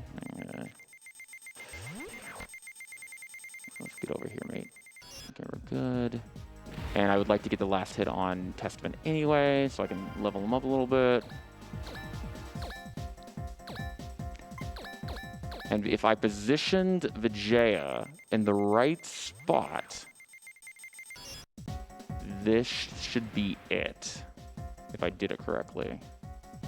Ned, upset, he despawns, and now Myona. Yes. Perfect. Myona now. Okay, so we missed that part of the story. Myona now has been kidnapped. She has been, like as any anime trope, she was actually created or designed or something, and with military knowledge in her head, she pairs with, I don't know, anime stuff, and she's bad now. And all we had to do was approach her to like, hey, snap out of it, you're our friend. But because we knew they were gonna spawn, we know it. It's okay. So Phil has come back. Phil is like, all right, I'm going to save the day. I'm going to use Dex and Sacrifice to prove my mettle. And yeah. Goodbye, Phil. Dex and Sacrifice, totally worth it. Again, another reason why. Like, come on, Phil. I don't know. You had an opportunity there. Regardless, now the scene ends. We're basically good to go. I'm going to check my balances one more time and upgrade my units one more time. And I think that might be it for upgrades for the rest of the run. I'm not sure. All right, let's see. So they're like, all right, we lost Phil. It's too bad. We should, go approach the enemy. So we're going to hop on our mothership. We're going to talk to our robot for a little bit and do some stuff. All right, check my balances really fast. Make sure we're solid for the next we are. I'm going to go ahead and get the next scene here. Heaven-bound wings. Heaven-bound wings. Okay. Yeah. Let's talk. Do you want to talk a little bit about that mission? Not really. No, I'm kidding. This is actually one of my favorite missions, which is sad, and I'll tell you why in a minute. This is a cool mission. You're on your way to the final boss encounter or whatever on your mothership, and you get ambushed on the way there. So the failure mechanic is, again, if Testament dies, or if the mothership gets approached, not diagonally, but horizontally or vertically 1 square of the mothership. There's Robin being a boss lady. Love you, Robin. So Captain Robin. Sorry. And if you do it, so you immediately you're like on the defensive, which I think I like defensive strategy games. They're fun. So you kind of like a tower defense. So you really want to like combine your units together, get them like make sure like, hey, you physically can't approach this enemy because I'm actually occupying that space. However, it gets a little hairy because you want to be fast. So you're going to use RNG a lot. Oh, I can tank that hit. I'll risk it. Thing is, there's so many of these heavy hit melee units that are like a new enemy type unit that if they get one good hit on you, and you maybe fail a dodge or you risk too much, it's game over. So I might throw down, I never did this, I haven't done it before yet, but I might throw down a safety save just because I lost a really good run to it one time. Can I talk about that dead center crit that you just did? I don't have words. It's incredible. So we need to Caliber look at the right. notes are very precise Caliber about the right, positioning. Caliber left, Orcus north, and Dreisen down here, and now I'm fair. Oh, that's okay. We're good. Okay, I think we're fine. I don't know. I'm kind of thrown off by that. These units are really, really hard to. There's a lot of HP. They're hard to hit. They look weird. I'm not a fan of them. Their design. They don't seem hard to hit for you. I don't know, man. Just out here making it look easy. I feel like anyone can do this if you just it's a tank control thing. So it's kind of like momentum based. Right. What were you talking about? I didn't need to do that though. That was a waste of frames. Like that was what do I do here? Normally I use this guy somewhere else. I didn't mean to crit or whatever. It's fine. Okay, cool. So he's gonna approach me. I'm gonna risk the biscuit. I was a 73% chance to hit. That's pretty good. I'll take it. So I do the quick math. See if I can tank it. Okay, now it's risky. Robin Caliber is in a really precarious position. I think I'm going to be safe here, and I'm going to heal Robin because I don't repair. Probably should throw an item on her. That's fine. They're going to attack her because she is the weakest health. She's the least amount of health. And if she blows up, pretty much game over. Yeah, problems. Yeah. So I'm actually going to try something a little funky here. I don't know if I've done a strategy yet where or a run. Ooh, boy. Ooh, does that count? Oh, lucky count. All right, Hitbox. Thank you, Hitbox. Almost $5. That was almost $5. Oh, man. That's, man, I don't want to talk about it. That was scary. You clinch. A lot of clinching involved in this game. Well, if you'd like, we could talk about some donations instead. All yours. Please. All right, we got an anonymous donor that sent in $10 and says, "It's a great day to donate to Nami." And I agree, my anonymous friend. Today is the best day to donate to Nami. Until tomorrow. Every day is a good day to donate to Nami. Not just today, but any day. Don't need to wait for a marathon. Just do it. I think I did damage with him, so I'm going to try to take him out. Yeah, perfect. All right. So I'm going to try a little risky, not risky strat per se, but definitely kind of funky. I'll try to explain it in a second. I gave a boost to Justine's unit a while ago, and what I'm going to do here is if I just use that in the right position, I'll be able to land a hit on Myona's, the boss on the right-hand side. Should be able to land a hit on them, and because I do that, the second phase starts just like a scotch earlier than it should. I don't really care about critting here because I just need to get into hitbox because she'll heal immediately, and then all heck is going to break loose here. That boss comes back again, the guy from the TV station, back with 1,000,000 HP, and he's going to summon a lot of new units that we haven't seen before, who also have a lot of HP, and I have to destroy every single unit on the field before the mission's over. He somehow powers up her unit. I'm going to completely ignore that unit because it's tethered to that boss. So if I defeat the boss, she will just despawn. Okay, this I'm going to risk it. Okay, now it's going to get a little scary. Actually, I should be fine. Okay, I'm going to... What am I going to do here? I'll take it. Okay, that's good. That's lucky. I'm going to manually dodge this. Okay. I should be fine, though. Even if I fail this, I should be fine, but I would like to keep Robin alive, or this Caliber unit alive, because they can heal. And I need as much DPS on the field as possible, because I have a lot of units to... I got to take out every single one of these guys. And again, if a single one of them, I can take it. If a single one of them approaches the mothership, game over. I got to redo all of this. So if it looks a little risky, I'm going to start safety saving. That was a 30% chance of hitting. I'm not sure I agree with that one, but okay. Try a new. Ooh, yeah, I got it. That's fine. It's a 30% chance of hitting, but if it hits my unit, it dies, and I would like Justine to be alive. Justine has really high DPS. Okay, cool. So I'm gonna actually bravely run away. There we go. And now I'm going to try to wipe out these folks right here. Should be fine. Now the whole brave running away thing, that's a new strat I think we developed in the practice room yesterday.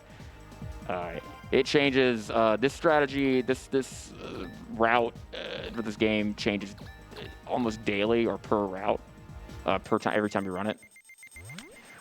So again, pretty much everything you see here has never happened before. No, I'm gonna repair. I'm too scared. I think I have the leeway to do that. Better be scared than don't have patrol. Yeah, it's mitigation of risk. I mean, you could argue that you could risk it and be fine. You could argue that it's waste time. It's a bad mechanic. I don't know per se. I just know that I'd rather Robin be alive because she can heal, and also I need a little bit more DPS because I have so many units to take out.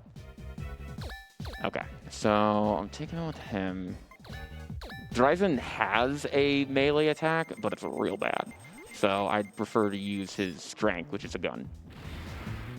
I wonder if I can, like, get us my special move here. Let's see. No, I can grenade it, but I was hoping to get, like, something better. But you can. This won't. This will fin. This won't kill. Ah. It won't kill. So he'll have. For crit. Yeah, it's all right. No, you can't get crit every time. All right, so I think I should be fine. Okay, let's tank this hit. Yeah, easy. Yeah, no probs. Okay, cool. So we should be good. I don't think. Yeah, they can't. They just can't get to me. So that saves me some time. Otherwise, they'd be swarming over Justine, and I really need Justine. He's kiting the enemies over here. I want them to approach my grouped up party over here. All right, so I'm actually going to go ahead and I'm going to take him out with this because I'm not really going to move Caliburnus again because again Caliburnus is just so slow, and I'm going to try to action economy, utilize as much as I can of her. So that's good. Let's see here. I'm gonna. This is good. Yeah, I'm gonna start getting. Now I think we're okay to start moving away from the mothership. Yeah, getting a little bit up close and personal with the enemies. Again, that was pointless because they'll take 2 hits anyway. Whatever. It's fine. I'm gonna move here. I'm now gonna get a little risky with it because I need my guys to be more useful. It's a little faster to go make it more useful, but now I'm leaving the safety, or the mothership now no longer has a safety net. So if they approach, bad input. If they approach, I'm cooked. So I will try not to make that happen. Can I Burnstormer? I cannot Burnstormer. No. Fine. I gotta get it. Don't have the spirit. Now I will have to manually dodge with Justine, because I would like to keep him alive, and they're all gonna go after him. Every single one of them are gonna go after him because he's so low health. Not in that case. Okay, good. We're good there. I'm fine. I can tank that. That's fine, yeah. That's what? What? I don't understand that movement at all. Oh, that's so unlucky. 27% chance to hit. That's not fair. All right, now I'm gonna manually dodge. So that's basically that 27% dice roll that I just lost is gonna cost me about 2 or 3 minutes because I have to dodge. I'm choosing to dodge with Justine over here. Well, while you're dodging to the end of time, can I read a donation? Yes, sir. Of course. Well, I've got a donation from a very special Kiriel. She says, with $25 sending in, oh, whoa, what's this? Ah! Sorry, continue. Hey, what's up? A donation from Zathian's wife. Lots of love to him, the runners, and everyone working so hard to put on this event for such a great cause. Mental health is so important. I myself was diagnosed with depression and anxiety at age 18. And we have many friends and family who face similar challenges. Don't be afraid to take that first step and reach out. And always remember that you're loved and you're enough. Less than 3. Heck yeah. That's Thank awesome. you, wife. I'll see you in a few hours. Thank you for letting us borrow Zathan. Appreciate you. What was that scream over there? I was excited. I like when people we know donate. It's fun. It's super fun. What time is it? What if like they're awake right now? That's wild. Yeah, she gets up at 7. I don't know what's up with that. Dude, that's unhinged. All right, but power to them. Power to them. And yeah, thank you so much, Zathan, for helping us out, man. I really appreciate you chatting with us before the run. Zathan was pretty awesome to help us get set up.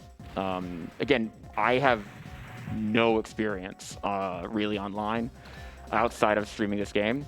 Again, I do not know why AGDQ, not AGDQ, we met at AGDQ, sorry. Yeah, right. RPG Limit Break accepted my run, but I love you too, because I am literally the definition of you miss every shot you don't take. If there is a run, a game that you love or you want to play, run it. What's the worst gonna happen? They say no, and you move on. But thank you PMC for recommending that we submit this, and shout outs to you, man. Shout out to PMC. He had the first world record and gave us a few initial. Whoa! What was that? How? What? That's not. So that shot was supposed to miss, but it didn't. I feel like I might just donate $5 and get to Nami anyway, because I feel like Nami got ripped off there. That should have been a miss. Yeah, I don't think the miss but didn't hit, or miss but didn't. It's not on the list. Just add a 5. Let's pretend that was I owe you $5. I'll tally that up. Tally it up. That was a gift from the gods, and I'll take it. But that was undeserved. And for those of you just joining in, CaptOMalley is donating money for every miss, every failed dodge, or time he forgets to turn off the IAS for dodge. He's turning in, $10 for any time he toggles the animations and $20 for mission failure. Anybody in chat who wishes to match that donation, please do. Send it in. We'll read you off and enjoy your participation with Nami. Yeah, thank you. If you see anime, there's literally a button called anime in the attack run. Even though this is an anime game, if you see any anime, I have failed. While I do love me some of Cowboy Bebop, I would like to minimize the amount of anime that we watch today. Because it's RPG Limit Break, you're going to see a lot of that stuff. Oh yeah, but I was going to briefly mention. I was hanging out in Orlando for AGDQ 2020, and I was in the board game room, and I heard this guy behind me speaking in an accent. I'm like, I wonder who that guy is. I was like, so hey, I turned to the guy behind me and I go, hey, where are you from? And he's like, I'm from Germany. And I'm like, ich spreche Deutsch sehr gut. Unfortunately, I took 3 years of German. Unfortunately, the only thing I remember how to say is I speak German very well. And you don't even say that very well. Thank you. Hey, wow. That I feel attacked. That hurt my feelings. Shoot, I was gonna go for a crit there. But yeah, so I'm sorry. I'm kind of getting a little excited right now. What's the time looking at right now? We're approaching the 3-hour mark. We're approaching it? We haven't hit it yet? Yeah, 2 hours, 56 minutes at the moment. Okay. Okay, keep calm. It's all good. That's fine. No pressure. Nah, that's fine. No, it's fine. It's fine. No, I don't care. That's fine. We don't even care. It's Headshot. What?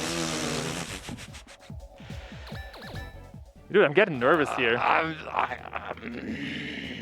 Let her die. Him. Yeah, I agree. All right, whatever. I'll take it. Do I have a ZZ grenade still? No way. I only get one of these. We haven't touched upon this, but there is a supply mechanic where you every time you move your character, you burn energy. Every time you I want to get the last kill. I want to get the last hit on that guy. Every time you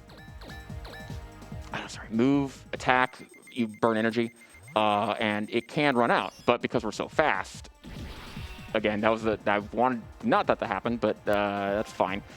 Anyway, so you run out of energies. You have the ability to supply yourself. There's a whole item called resupply, right? And you can give yourself more energy and more ammo if you spend all your ammo. And certain attacks have a certain amount of ammo to that particular item.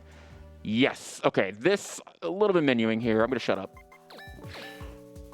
Wow, so that was a, very good 20-second scene. I have to say, I'm pretty impressed. That was pretty much flawless. So coming up on scene 23, Fulfillment of a Promise. That is a scene that has been very, very painful for a very long time. And it still is kind of painful to this day, but we have figured out a lot of tricks and a lot of optimizations there to keep the time of the level to a minimum. Minimum? I forgot to check my balances. Don't worry about it. We're probably fine. Should be fine, yeah. Okay, so I'm gonna go down here. Okay, so Fulfillment of Promise. This is my least favorite mission. It's the third to last mission.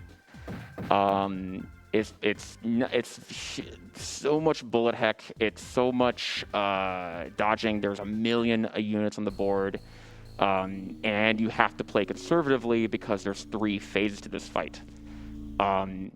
And on top of that, there is the one local server that we absolutely 100% need for the next 2 missions afterwards. Yeah, so that local server is absolutely essential for this run. Because it basically allows us to not play the game anymore. Yeah, it solves the last 2 missions, basically, if I do it correctly.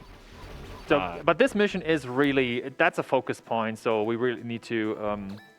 I will try my best to commentate on it, but I'm just gonna try to be quiet a little bit, because I need to... Yeah, just focus. Let's see, nope. Go down here. I got some screenshots I'm referencing here. They're a reference point. They're not exactly 100% accurate, but I got a boost here, I think. Let's see here. I want to get Orcus probably down here. No, I want to get Orcus all the way over.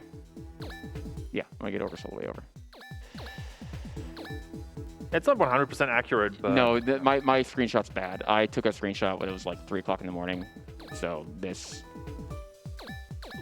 there's enemy manipulation in this. It's a struggle. Okay, so he's going to attack me. I'm going to tank it. Good. But and now, so far, no other enemy is going to be able to approach us in a way that they can melee attack. Right. And because they're moving and they are not special enemies, they will not be able to range attack us after moving. So... yeah, this is one of the optimizations that are super, super helpful because we don't really get in contact with any extraneous enemies, or not with many at least. And we have a good path through them because the thing that we need to do right now is to attack the main boss. So we need to blitz the boss. Is that a crit? It is. I'm off sequence here. I have no idea what to do now. Okay, wow. That's interesting. That's super clutch. Okay, so Ned, right? Ned, the brain in the jar guy. I need to defeat this enemy.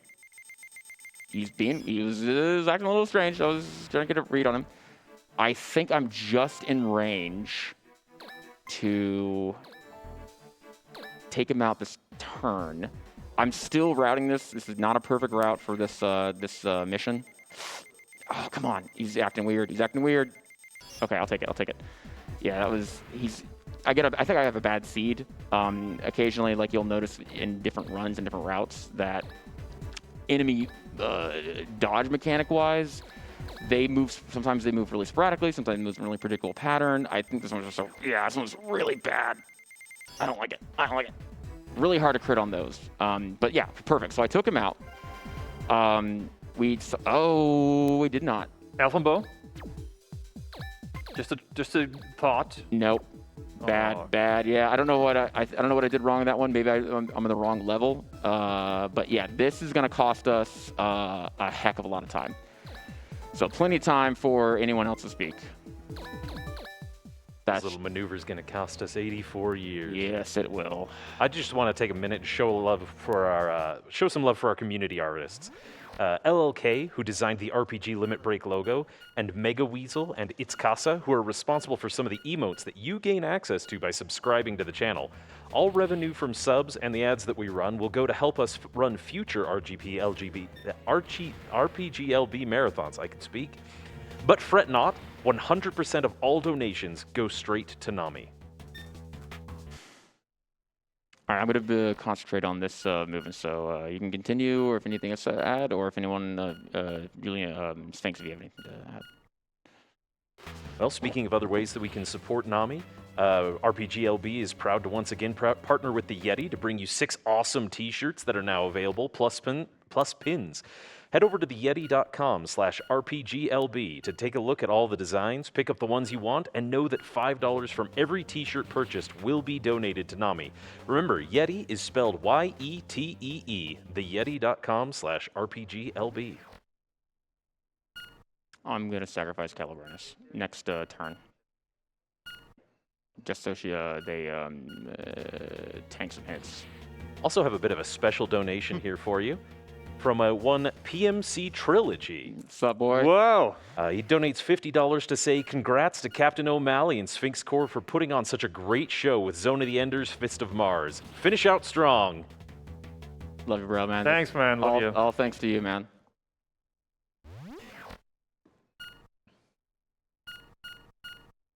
I still think PMC. He gave us one of the most clutch optimizations, actually. So we will get to that in the next scene, but that is still ways down the road right now. So unfortunately, yeah, I'm gonna manually dodge these because I really need to be conservative because there's 2 more phases after this. I'm gonna try to route it on the fly come next turn. I'm probably gonna end up sacrificing a couple of my allied units just so I can try to save a little bit, get back a little bit of that time. I think the boss has like less than 100 HP. I must be just slightly under level. Yes, 200 HP left. So it's nothing. That's barely any. So I must have done some bad math somewhere.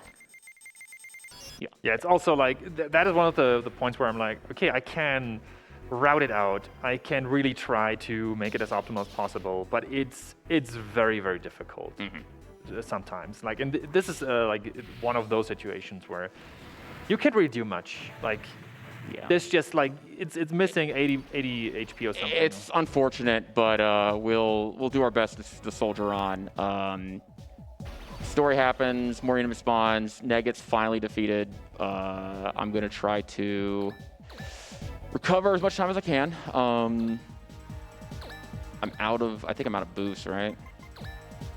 I have one more. Hey, all right, that ain't too bad. I'm gonna move you right here. And I'm also going to run away because I want to live. Actually, no, I'm gonna move you up here. I'm going to wait. I'm going to move you here. How much damage? Yeah, you're full HP. Oh, did you get the local server, by the way? I don't remember. Let me check. Nope. Good thing. Good catch. That would have, I would have reset. I absolutely 100% would have reset this mission if I forgot that. That would have cost us way longer. All right, you're gone. Sorry. Would love to capture you, but you're slow. I'll tank it. Thank you. Yes, perfect. Okay. Perfect. That's actually a very good spot. Yeah, the time we lost there was the dodging of that first, the bullet hex we had to get through. Oh, it might be possible to... I ZZ him. for sure. ZZ him, and then yeah, right. Yeah. Again, more on the fly routing. You can do the best you can prepare for it, but get ready for your best played plans to be totally ruined. All right, let's see what I got here. ZZ. Okay. Okay. I'm gonna try to crit. Yes. All Nice right. job. All right. Okay, we're not dead yet, y'all. Can I get nail laser? Yes. Okay, fantastic. All right. This is perfect. Okay. We kind Focus. we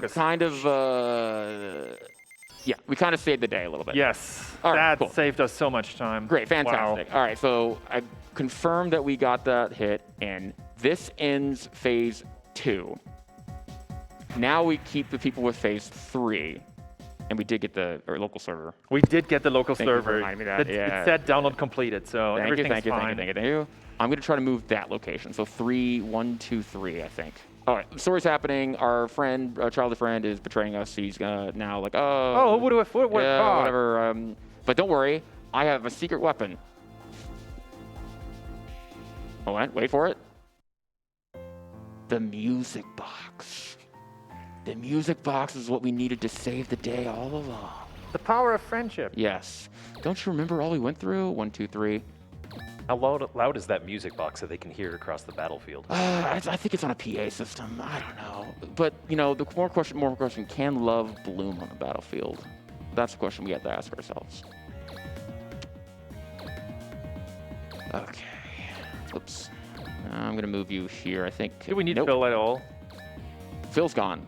That's Caliber. That's Caliber. I'm going to move here just for safety and wait. Cool.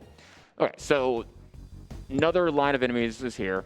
They're going to come after us. Casually, you would just go, all right, let's go get them. And you would just go full send against them. But they're approaching us, and moving to them might give them free attack, and that's slow. So I position my units in a very precise, relatively precise place, so that when they come, perfect. Yeah. Perfect, yeah. Yeah. So okay, that was perfect. No. But that's fine. I'll take the hit on that one. That was one square too far. We're fine. Yeah. Perfect. Okay, good. I need to defeat that unit. All I need to do is defeat that unit. So that's what I'm going to focus on. Everything else is I'm ignoring. And these guys are super slow. All right, cool. Okay.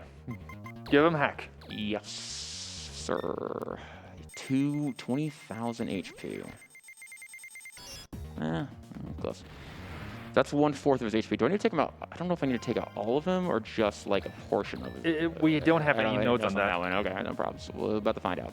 I think it's 25% if I remember correctly. Maybe I don't even have to do the whole thing. That'd be ideal. I'm gonna web beam him, or beam web him.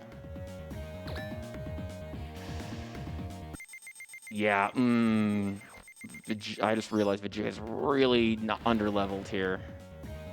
Hopefully this will do something about it. But that will become vital. Nope. That'll become vital in the last mission, which we're having enough to. What are you doing? Get back here. Thank you. Being a little mean right there. Okay, good. It was like 50%. Oh, wow. Okay. So this mission is over now. And now we're entering the last two missions. I need to upgrade anything? I don't need to upgrade anything. I'm I'm gonna check the balances for Testament. Oh, I need to change the Testament's balances. Okay. Right. Okay. So this is one exception for when. So usually we always have the balances of the unit set to power and escape. This is the one time we changed that up a bit. No, the second time we changed it up. We once changed it up with Orchrist, where we kept Orchrist's balances in the middle. So this time we will rebalance Testament's balances to power and defense. That's just a safety measure. It takes some time menuing, but yeah, other than that, it's pretty fine. So this next level, this was so much fun to route. I love the result. Remind me to put that back. I got to put that back. I will, yeah. I absolutely will. Sorry, please continue. So, as you might remember, we got a very important local server in the last scene. That local server is absolutely essential, and you will soon see why that is. That next mission is, next scene is full of enemies. So the developers were like, so this is like the second to final scene.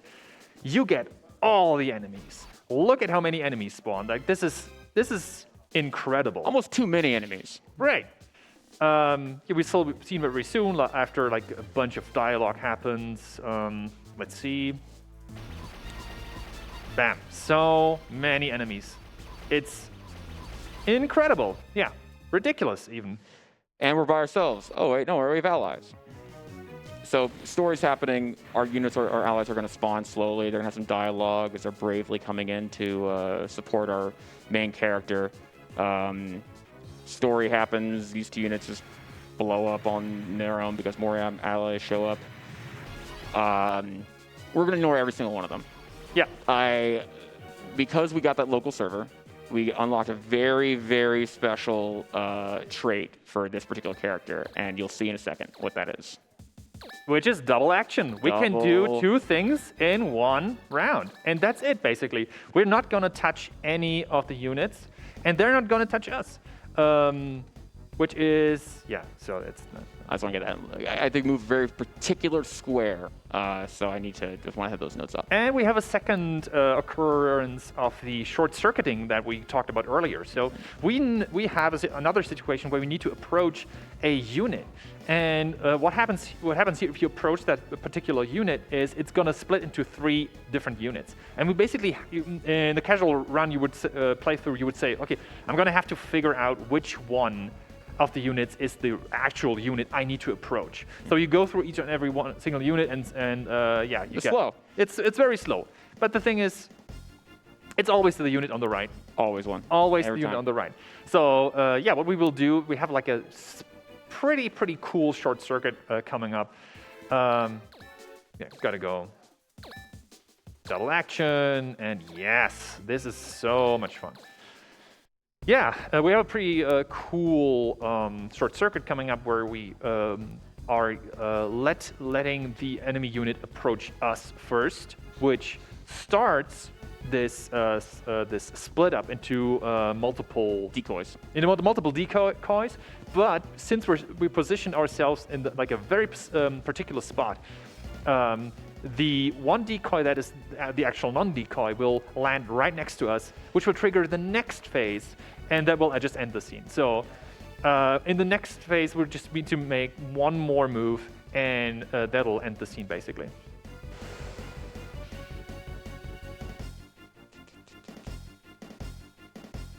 Yeah. Sorry, just Yeah. looking at the time. Yeah. Don't think about it. Time. It's Don't fine. think about It's it. fine. It's fine. What was the estimate again? All right, I gotta get here. I need to wait, and then in my turn. Okay, so because of I set the balances before we did this turn off IS. Because I set the balances the way we did, I know for a fact empirically, even if we get hit both times, I should have enough HP that it won't matter. Decoy spawn. We happen to stand right next to the right decoy. We dodge it, so it doesn't matter.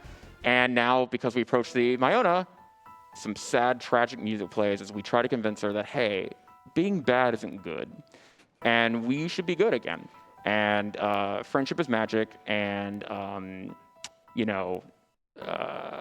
so we're going to do something really awesome. We're going to turn her on her side. Every single one of these units are going to despawn. And some really beautiful music is playing in the background. Really great piano. Yeah. And we're going to do jump outside of our LEV. And we're just going to fly at each other. But that's normal. And just really great, beautiful art right there. Romantic.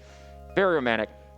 Because I always make my romantic decisions when I'm also 14 to 15 years old. Yeah, that's Right, yeah. That's the age limit, I think, for you can make decision balances. Balances, reset balances. I mean, if you're old enough to blow up the mechs, you might be old enough to make romantic decisions. I don't know. You know fair more than point. you know more than I do. I don't know the Martians' rules though. Maybe it's a very normal time of coming of age situation. I don't know. So, All right, I don't know what this machine is. This is the satellite weird machine. This is the final battle.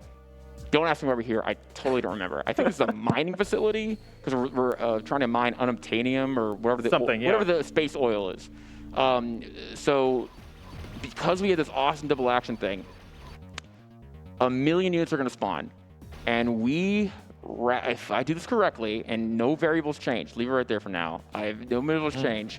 I think we can kite all these people and just totally ignore them. But let's see. I have to get this movement. we really actually, precise. we know for a fact. So, If unless a variable change I don't know about.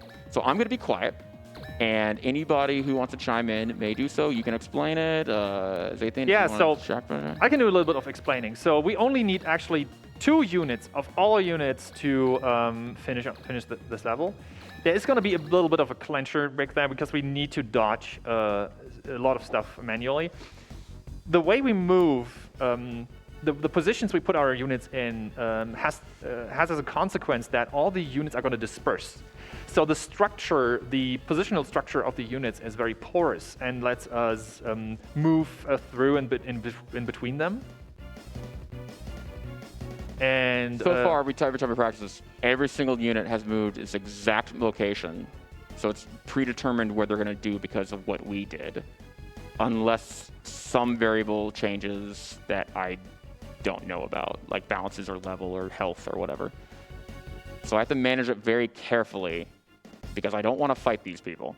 I would like to avoid them. yeah. So it's focus time, so it's definitely time for another. Yeah. Run to you, Zathan. You got it, boss. I think it's time that we hype up NAMI just a little bit more. The National Alliance on Mental Illness's current work is informed by more than 40 years of inspiring conversation, support, and action that ultimately strengthens the fabric of communities and promotes opportunities to thrive for anyone touched by mental illness. NAMI draws on their past accomplishments, the wisdom of lived experience, and current scientific understanding of mental health to help those suffering. Once again, I'm absolutely honored that I get to be here supporting and volunteering my time to contribute to NAMI.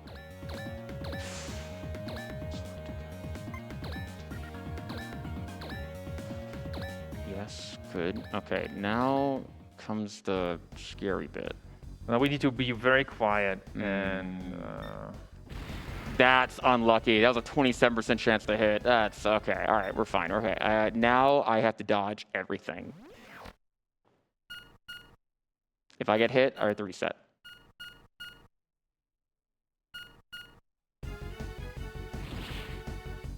Serious time.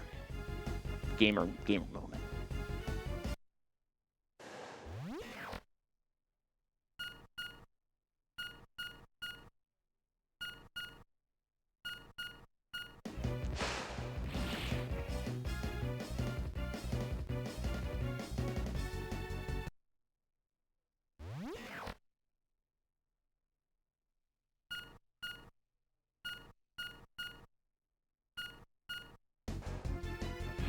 Now the next one, I have to dodge these because it manipulates the enemy in the future. It's three units you need to dodge. Yeah. Not too bad. Not too. Yeah. Yeah, I can't take any damage on this testament because it will manipulate what the end boss does to me. Final boss, I mean. This one is a little bit more scary. Yeah, a little bit. Not too bad. Okay.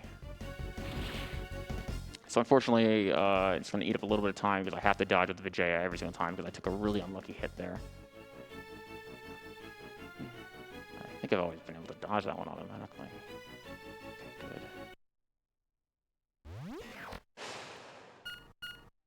Come on, baby. Come on, baby. Oh, I forgot to split. You're good, mate. Sorry. You're good. It's all good. It doesn't matter. All good. It's all good.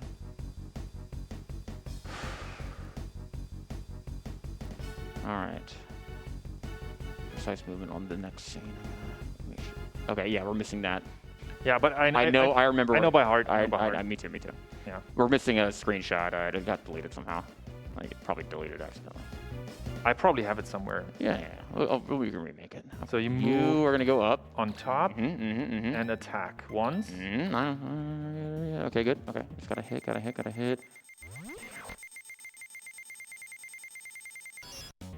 Yes. All right, that saves me a whole turn. All right, cool. Wow. So very this is gonna go pretty fast. I've not routed this before because I can't count on crits. So now I'm kind of flying this in my pants. The best song is playing right now.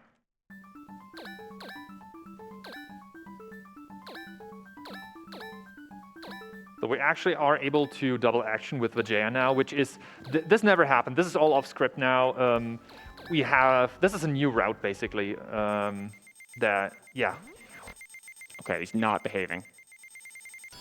Okay. He's not behaving. All right, I got a really bad seed with him. Don't like this. This is where I failed before. It's a weird seed where he melee ranged. Yes, perfect. All right, dialogue happens. It's okay if he hits me. Come on. Perfect. Yes. Excellent. That's RNG. I don't think anyone could touch me right now because I'm just out of range. Perfect.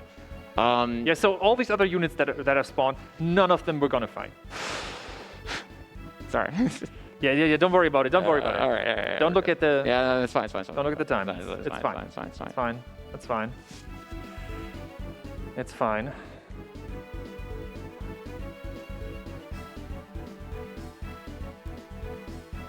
Dude, I don't know about you, but I'm shaking. I'm not shaking. It's fine. I'm totally stable. I'm a stable for human being. Thanks, mate. It's fine. It's not a big deal. Not a big deal. I'm excited though. Yeah, it just takes time. Ooh boy. Come on, hurry up. If we found a way to skip this enemy movements, that'd be clutch. But I don't think so. I have a ability where I heal myself for some reason. I don't ask questions.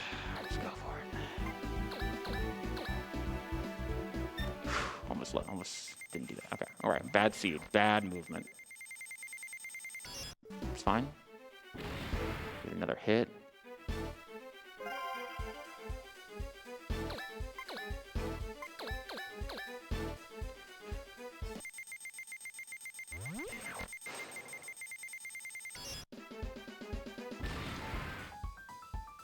This is the best song. Definitely the best song. Definitely Bob's the best. Okay, we're fine here.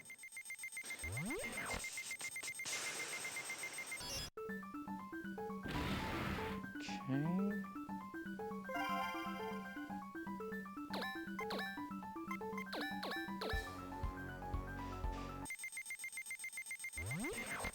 I don't have any damage on Testament, I don't think, right?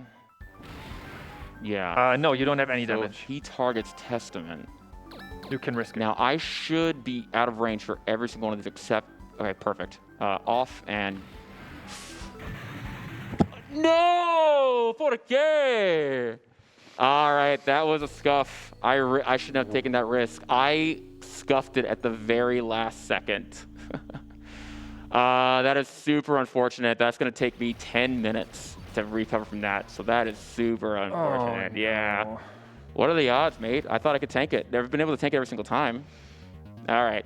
That's too bad, man. That's too bad. That was literally the last turn. And now I have to redo the whole thing. So good practice, I guess. Yeah. I'm going to throw it to you, Zathian. Good thing my estimate's so high. Oh, and that's $20 for Nami. Yep. Donating Yeah. there, and anybody else who's matching your donations. That's boy. a mission fail. That is fantastic. Ouch. All right. Yeah, that was painful. Oh, I'm gonna feel about that all night, all day today. Well, I was going to talk a little bit about the NAMI Helpline. The NAMI Helpline is a free, US-based, nationwide peer support service providing information, resource referrals, and support to people living with a mental health condition, their family members and caregivers, mental health providers, and the public.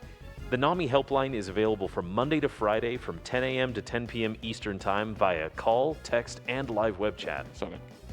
To reach the NAMI helpline, you just call 1-800-950-6264 or visit nami.org/help to access all NAMI helpline resources and contact information. That's nami.org/help. All right, so I'm gonna play this now. I'm just play super conservatively, just to get it done with. I still think we'll come under estimate for sure, but yeah, that I'm gonna feel that one real bad. Yeah. It's more of a statement, I guess, really, to scuff it at the very last thing. Yeah, really. More memorable for people at home. Like, remember that time that guy like almost did a really cool thing and then didn't? All right, let's just get it done. Luckily, I've practiced this mission enough to know, but like again, that's another variable like I just did not account for. I thought I had enough health. I thought I was high enough level, but again, like when I did the mission beforehand, I just must not have at some point of the run. I must not have got the right amount of kills, and therefore it cost me quite a bit. It cost me quite a bit there. I'm gonna go ahead and just manually dodge every single one of these things. I just want to keep all my health. Even though it's 11% chance of hitting, I'm already past the good record. So, and this is what makes me motivates me to run the game over and over again. Every time I make a mistake like that, where I'm like, oh man, what could have been? And it's like, well, let's find out. Let's go rerun the game. Let's restart it. Let's let me practice this again and let me attempt again. It's just unfortunate it takes you 3+ hours to get to this level, which is all right. Talk about high constitution too. I also like am a very big proponent of finishing out runs, even if you like really mess up towards the end of it. See what happens. I mean, you don't never know what's gonna happen. You take time to practice. You'll never forget those things. So I'll make sure next time that if I looked at the damage, I would have seen, but I was so excited that I didn't look at the damage. And if on replay, I'm sure it'll be like, yeah, he just did just enough to hit you. He might have only had like a 22% chance of hitting me, but that was the risk I took. So I feel very bad because I encouraged you to take the risk. No, that's not on you, man. It's the game. It's RNG. RNG gives and it takes away. Just do the best you can, and again, I would finish out the run regardless. Even if I was past PB pace, I would still be like, just finish it out. Bookmark it with don't let it get you down. You know the most the tragic thing is though, I stole my PB. That's the most tragic bit too. Is that like I could have PB'd by like a solid a few minutes or so, but whew. So this will all be the same as last time. So Zethian, if you want to, I'm just gonna be quiet. Yeah, as I mentally recover from just this. focus. We'll let you focus for just a little bit while I talk about some of our upcoming incentives. We still have. I have the wrong tab open. Here we go. We still have several incentives open for Lufia 2 coming up in 2 runs from now. We've met the bonus Lufia 2 any % run, but we still have a few bid wars open for choosing the capsule monster, naming said capsule monster, as well as naming one of the other characters, Maxim. And these bid wars are pretty hot, so if you want to change over which one's on top, you have a bit of time to do so, and just donate to Nami and support a good cause in the meantime. As well, we have the Fight Lingering Will Super Boss coming up for the Kingdom Hearts 2 Final Mix Randomizer, which is going to make all of the runners include the Lingering Will Super Boss during the run, which is super exciting. That thing is just shy of $500 out of the $2,000 required for that to happen. So donate in, make it happen, and make them a little bit more miserable as they do this randomizer. I'm just kidding, they'll have a ton of fun. I see this attack would have only done 44k to me. I guess his melee attack is just super powerful.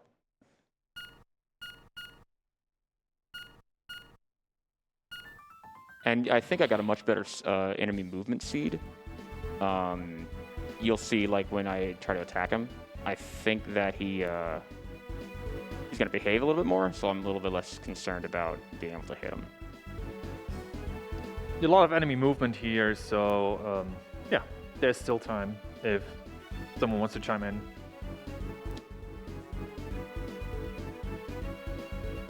If not, I'm just going to keep plugging away at it. Again, thanks so much for flying out here, man. Sorry that happened to, like, oh, man, that hit of disappointment. It was I always feel. It was so close. It was so close. Oh, man, it's all right. Devastating. Devastating. You know what that means? I got to do it again. That's right, what yeah. means. I just got to keep going. I think I don't want to think about what time could have been, but yeah. There's always room for improvement. There's always minute optimizations you can make, and we'll just have at it. And when you bring back this run for next RPG Limit Break, you'll be even better. Absolutely. Maybe I'll even, if I want to torture myself, maybe I'll even have the bad ending routed. Yeah, so I mean that's something we thought about. I mean we don't have the bad ending routed properly, but I mean that would be something that we thought about. If and when like the bad ending is routed, we could make it a donation incentive to play either the bad ending or the good ending. Which yeah, the bad ending is torture. The bad ending is, in my opinion, actually the worst route. It is the worst run. It is the less interesting one for like story-wise. I think the good ending's faster. I think we're pretty sure the good ending is way faster. Even. All right, another $5 for Nami. Yeah, that's that down. That's a miss. Boy. That's what is it now? 40, I think. Oh boy. That For brings charity. the total for $40. Yeah. It's charity. It's all good. That was on purpose. That was fine. Copium. All right, I'm gonna dodge all these. Sorry, I'm definitely choking on the last second. See, that only did 43. Like he's only gonna, if this hits me, it'll be 43k. Like I think I have 50, don't I? Oh, well, whatever. Maybe crit.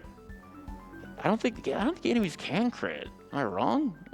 I've never seen it before. Good question. Yeah, me neither. So as you can see, all those enemies move very close to us, but yeah, they just can't reach us. They have all like either melee attacks and can go next to us, or they have only range attacks. Absolutely. Yeah, it's gonna take a little bit more. This should be the last turn, unless that miss screwed me over. We're about to find out. Yeah, but this added definitely 10 minutes to the run. Oh, for sure. Yeah. For sure. I think we were almost at a sub 3:30. Yeah. Yeah. I think we only had 7 minutes maybe. I don't know. That's good. What would it be? What kind of run would it be if it was perfect? No, it'd be boring. Yeah, I'm here for the drama of it all. All right, let me just concentrate here. Yeah, right. The nail laser is okay. Concentrate. No, please, thank you. Okay. Looks good so far.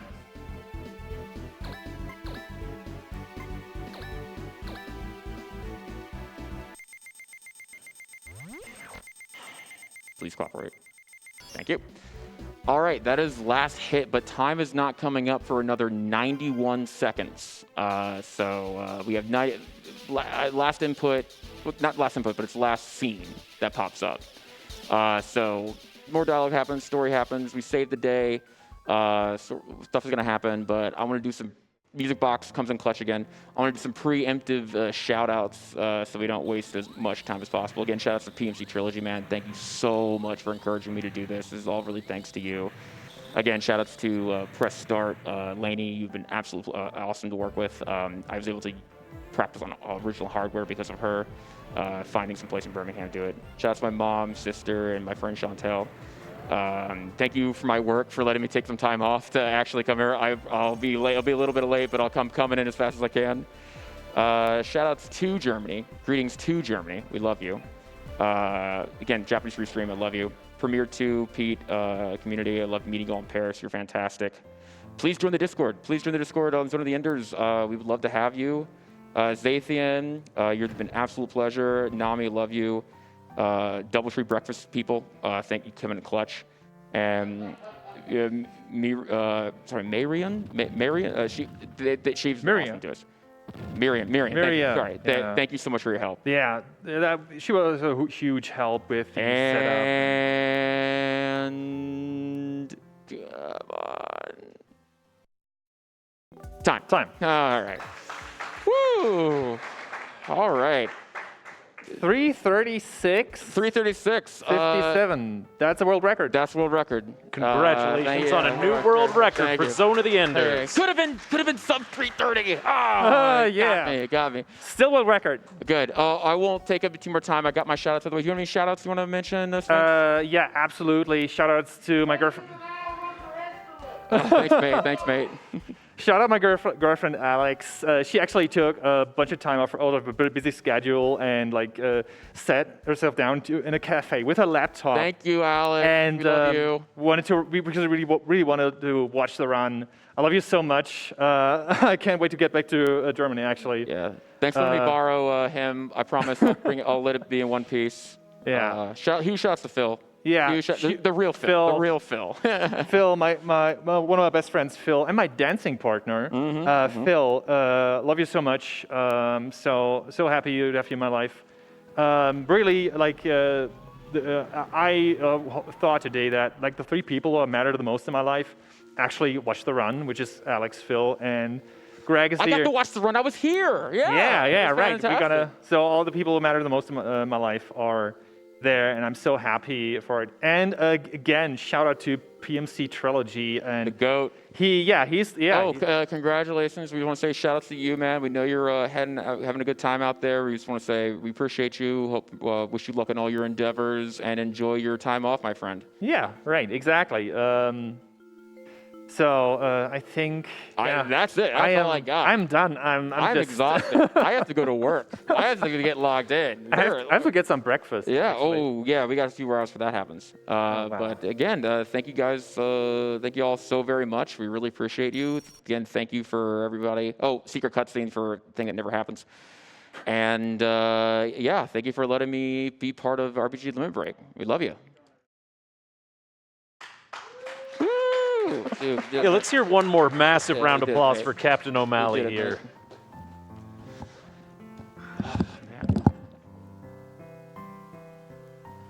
Oh, good. We're not. I'm actually pretty happy. I'm not bad. We got some records. We got there's 8 minutes of improvement. Yeah, right. It's unfortunate I scuffed it at the very last second, but it's fine.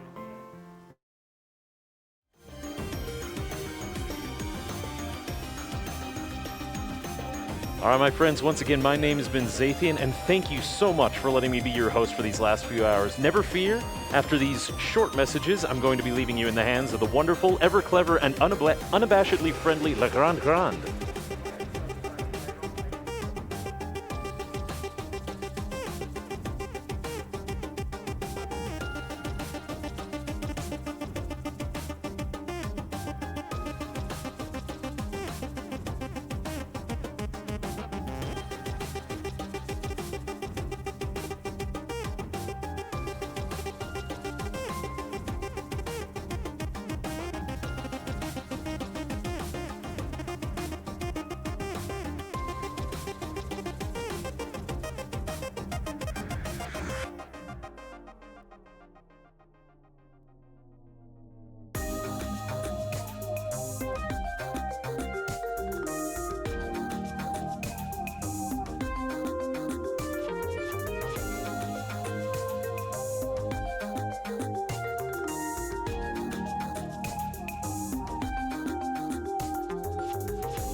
All right. Bonjour tout le monde. Hello everyone. I am the Grand and I'd like to thank Gleason, who was just there hosting for Zone of the Ender. I'm going to be your host here for this run of Saga Scarlet and Great Ambitions. You are watching RPG Limit Break 2023, and it's going to be a very, very enjoyable early day, and especially for me, as it is actually my birthday today. So quickly, a little bit, a small donation that actually came in during the Zone of the Ender run. $75 from Marduk saying gotta throw down for that last second tragedy in Zone of the Enders, and also adding a little chaos to the Lufia 2 name incentive. Thank you very much for your donation.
While we're setting up for the next run by Saga Scarlet Grace Ambitions by CaptOMalley, I'd like to remind you that if you are going to donate until the end of this run, you are going to be eligible to win multiple Chrono Cross prizes at the $10 minimum donations.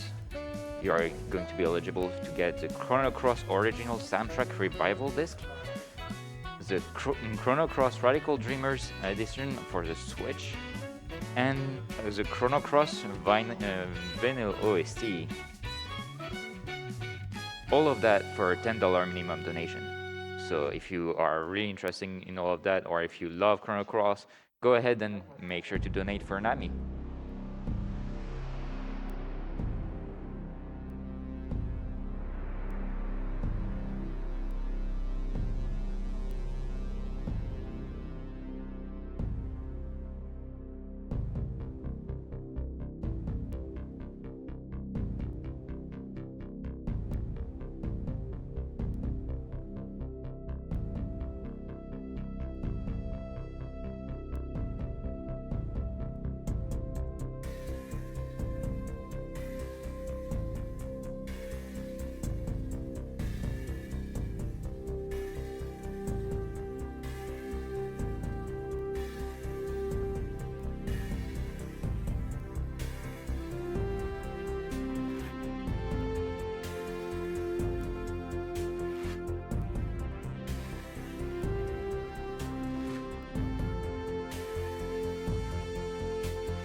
While we are setting up the next run, I'd like to remind you that this marathon is RPG Limit Break 2023, and it's coming to you from Salt Lake City, Utah.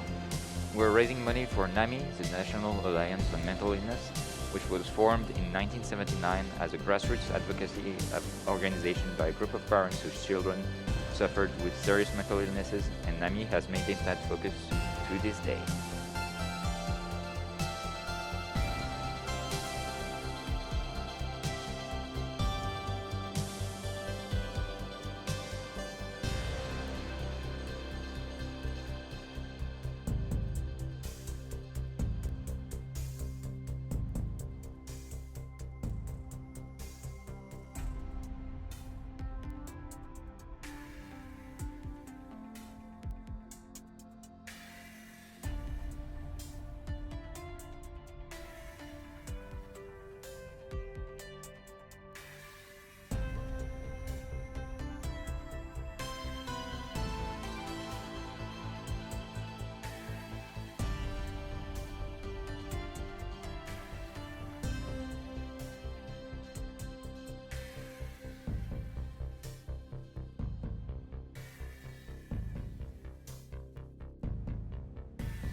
if you are interested in donating for Nami during for a little bit, we have a way for you to actually influence a little bit what is going to happen during this marathon. Specifically, not for this run, but for the next one coming up, Lafayette 2 Rise of the Sinistrals. You will be able to choose a capsule monster to join the party.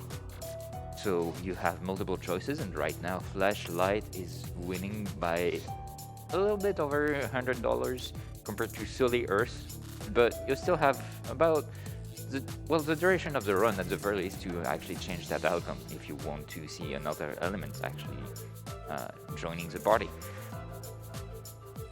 You also have the possibility to name that capsule monster. And right now Nami is in the lead with $20, but really anything is possible at this point. And finally, you also have an incentive to name Maxim. And right now Geddes is winning by $80, but the second one is only $35 away. So it's going to be very easy for you to actually change whatever is going to happen throughout this marathon. So don't hesitate, donate. I'd be happy to read your comment during this hosting session. And yeah, enjoy this marathon.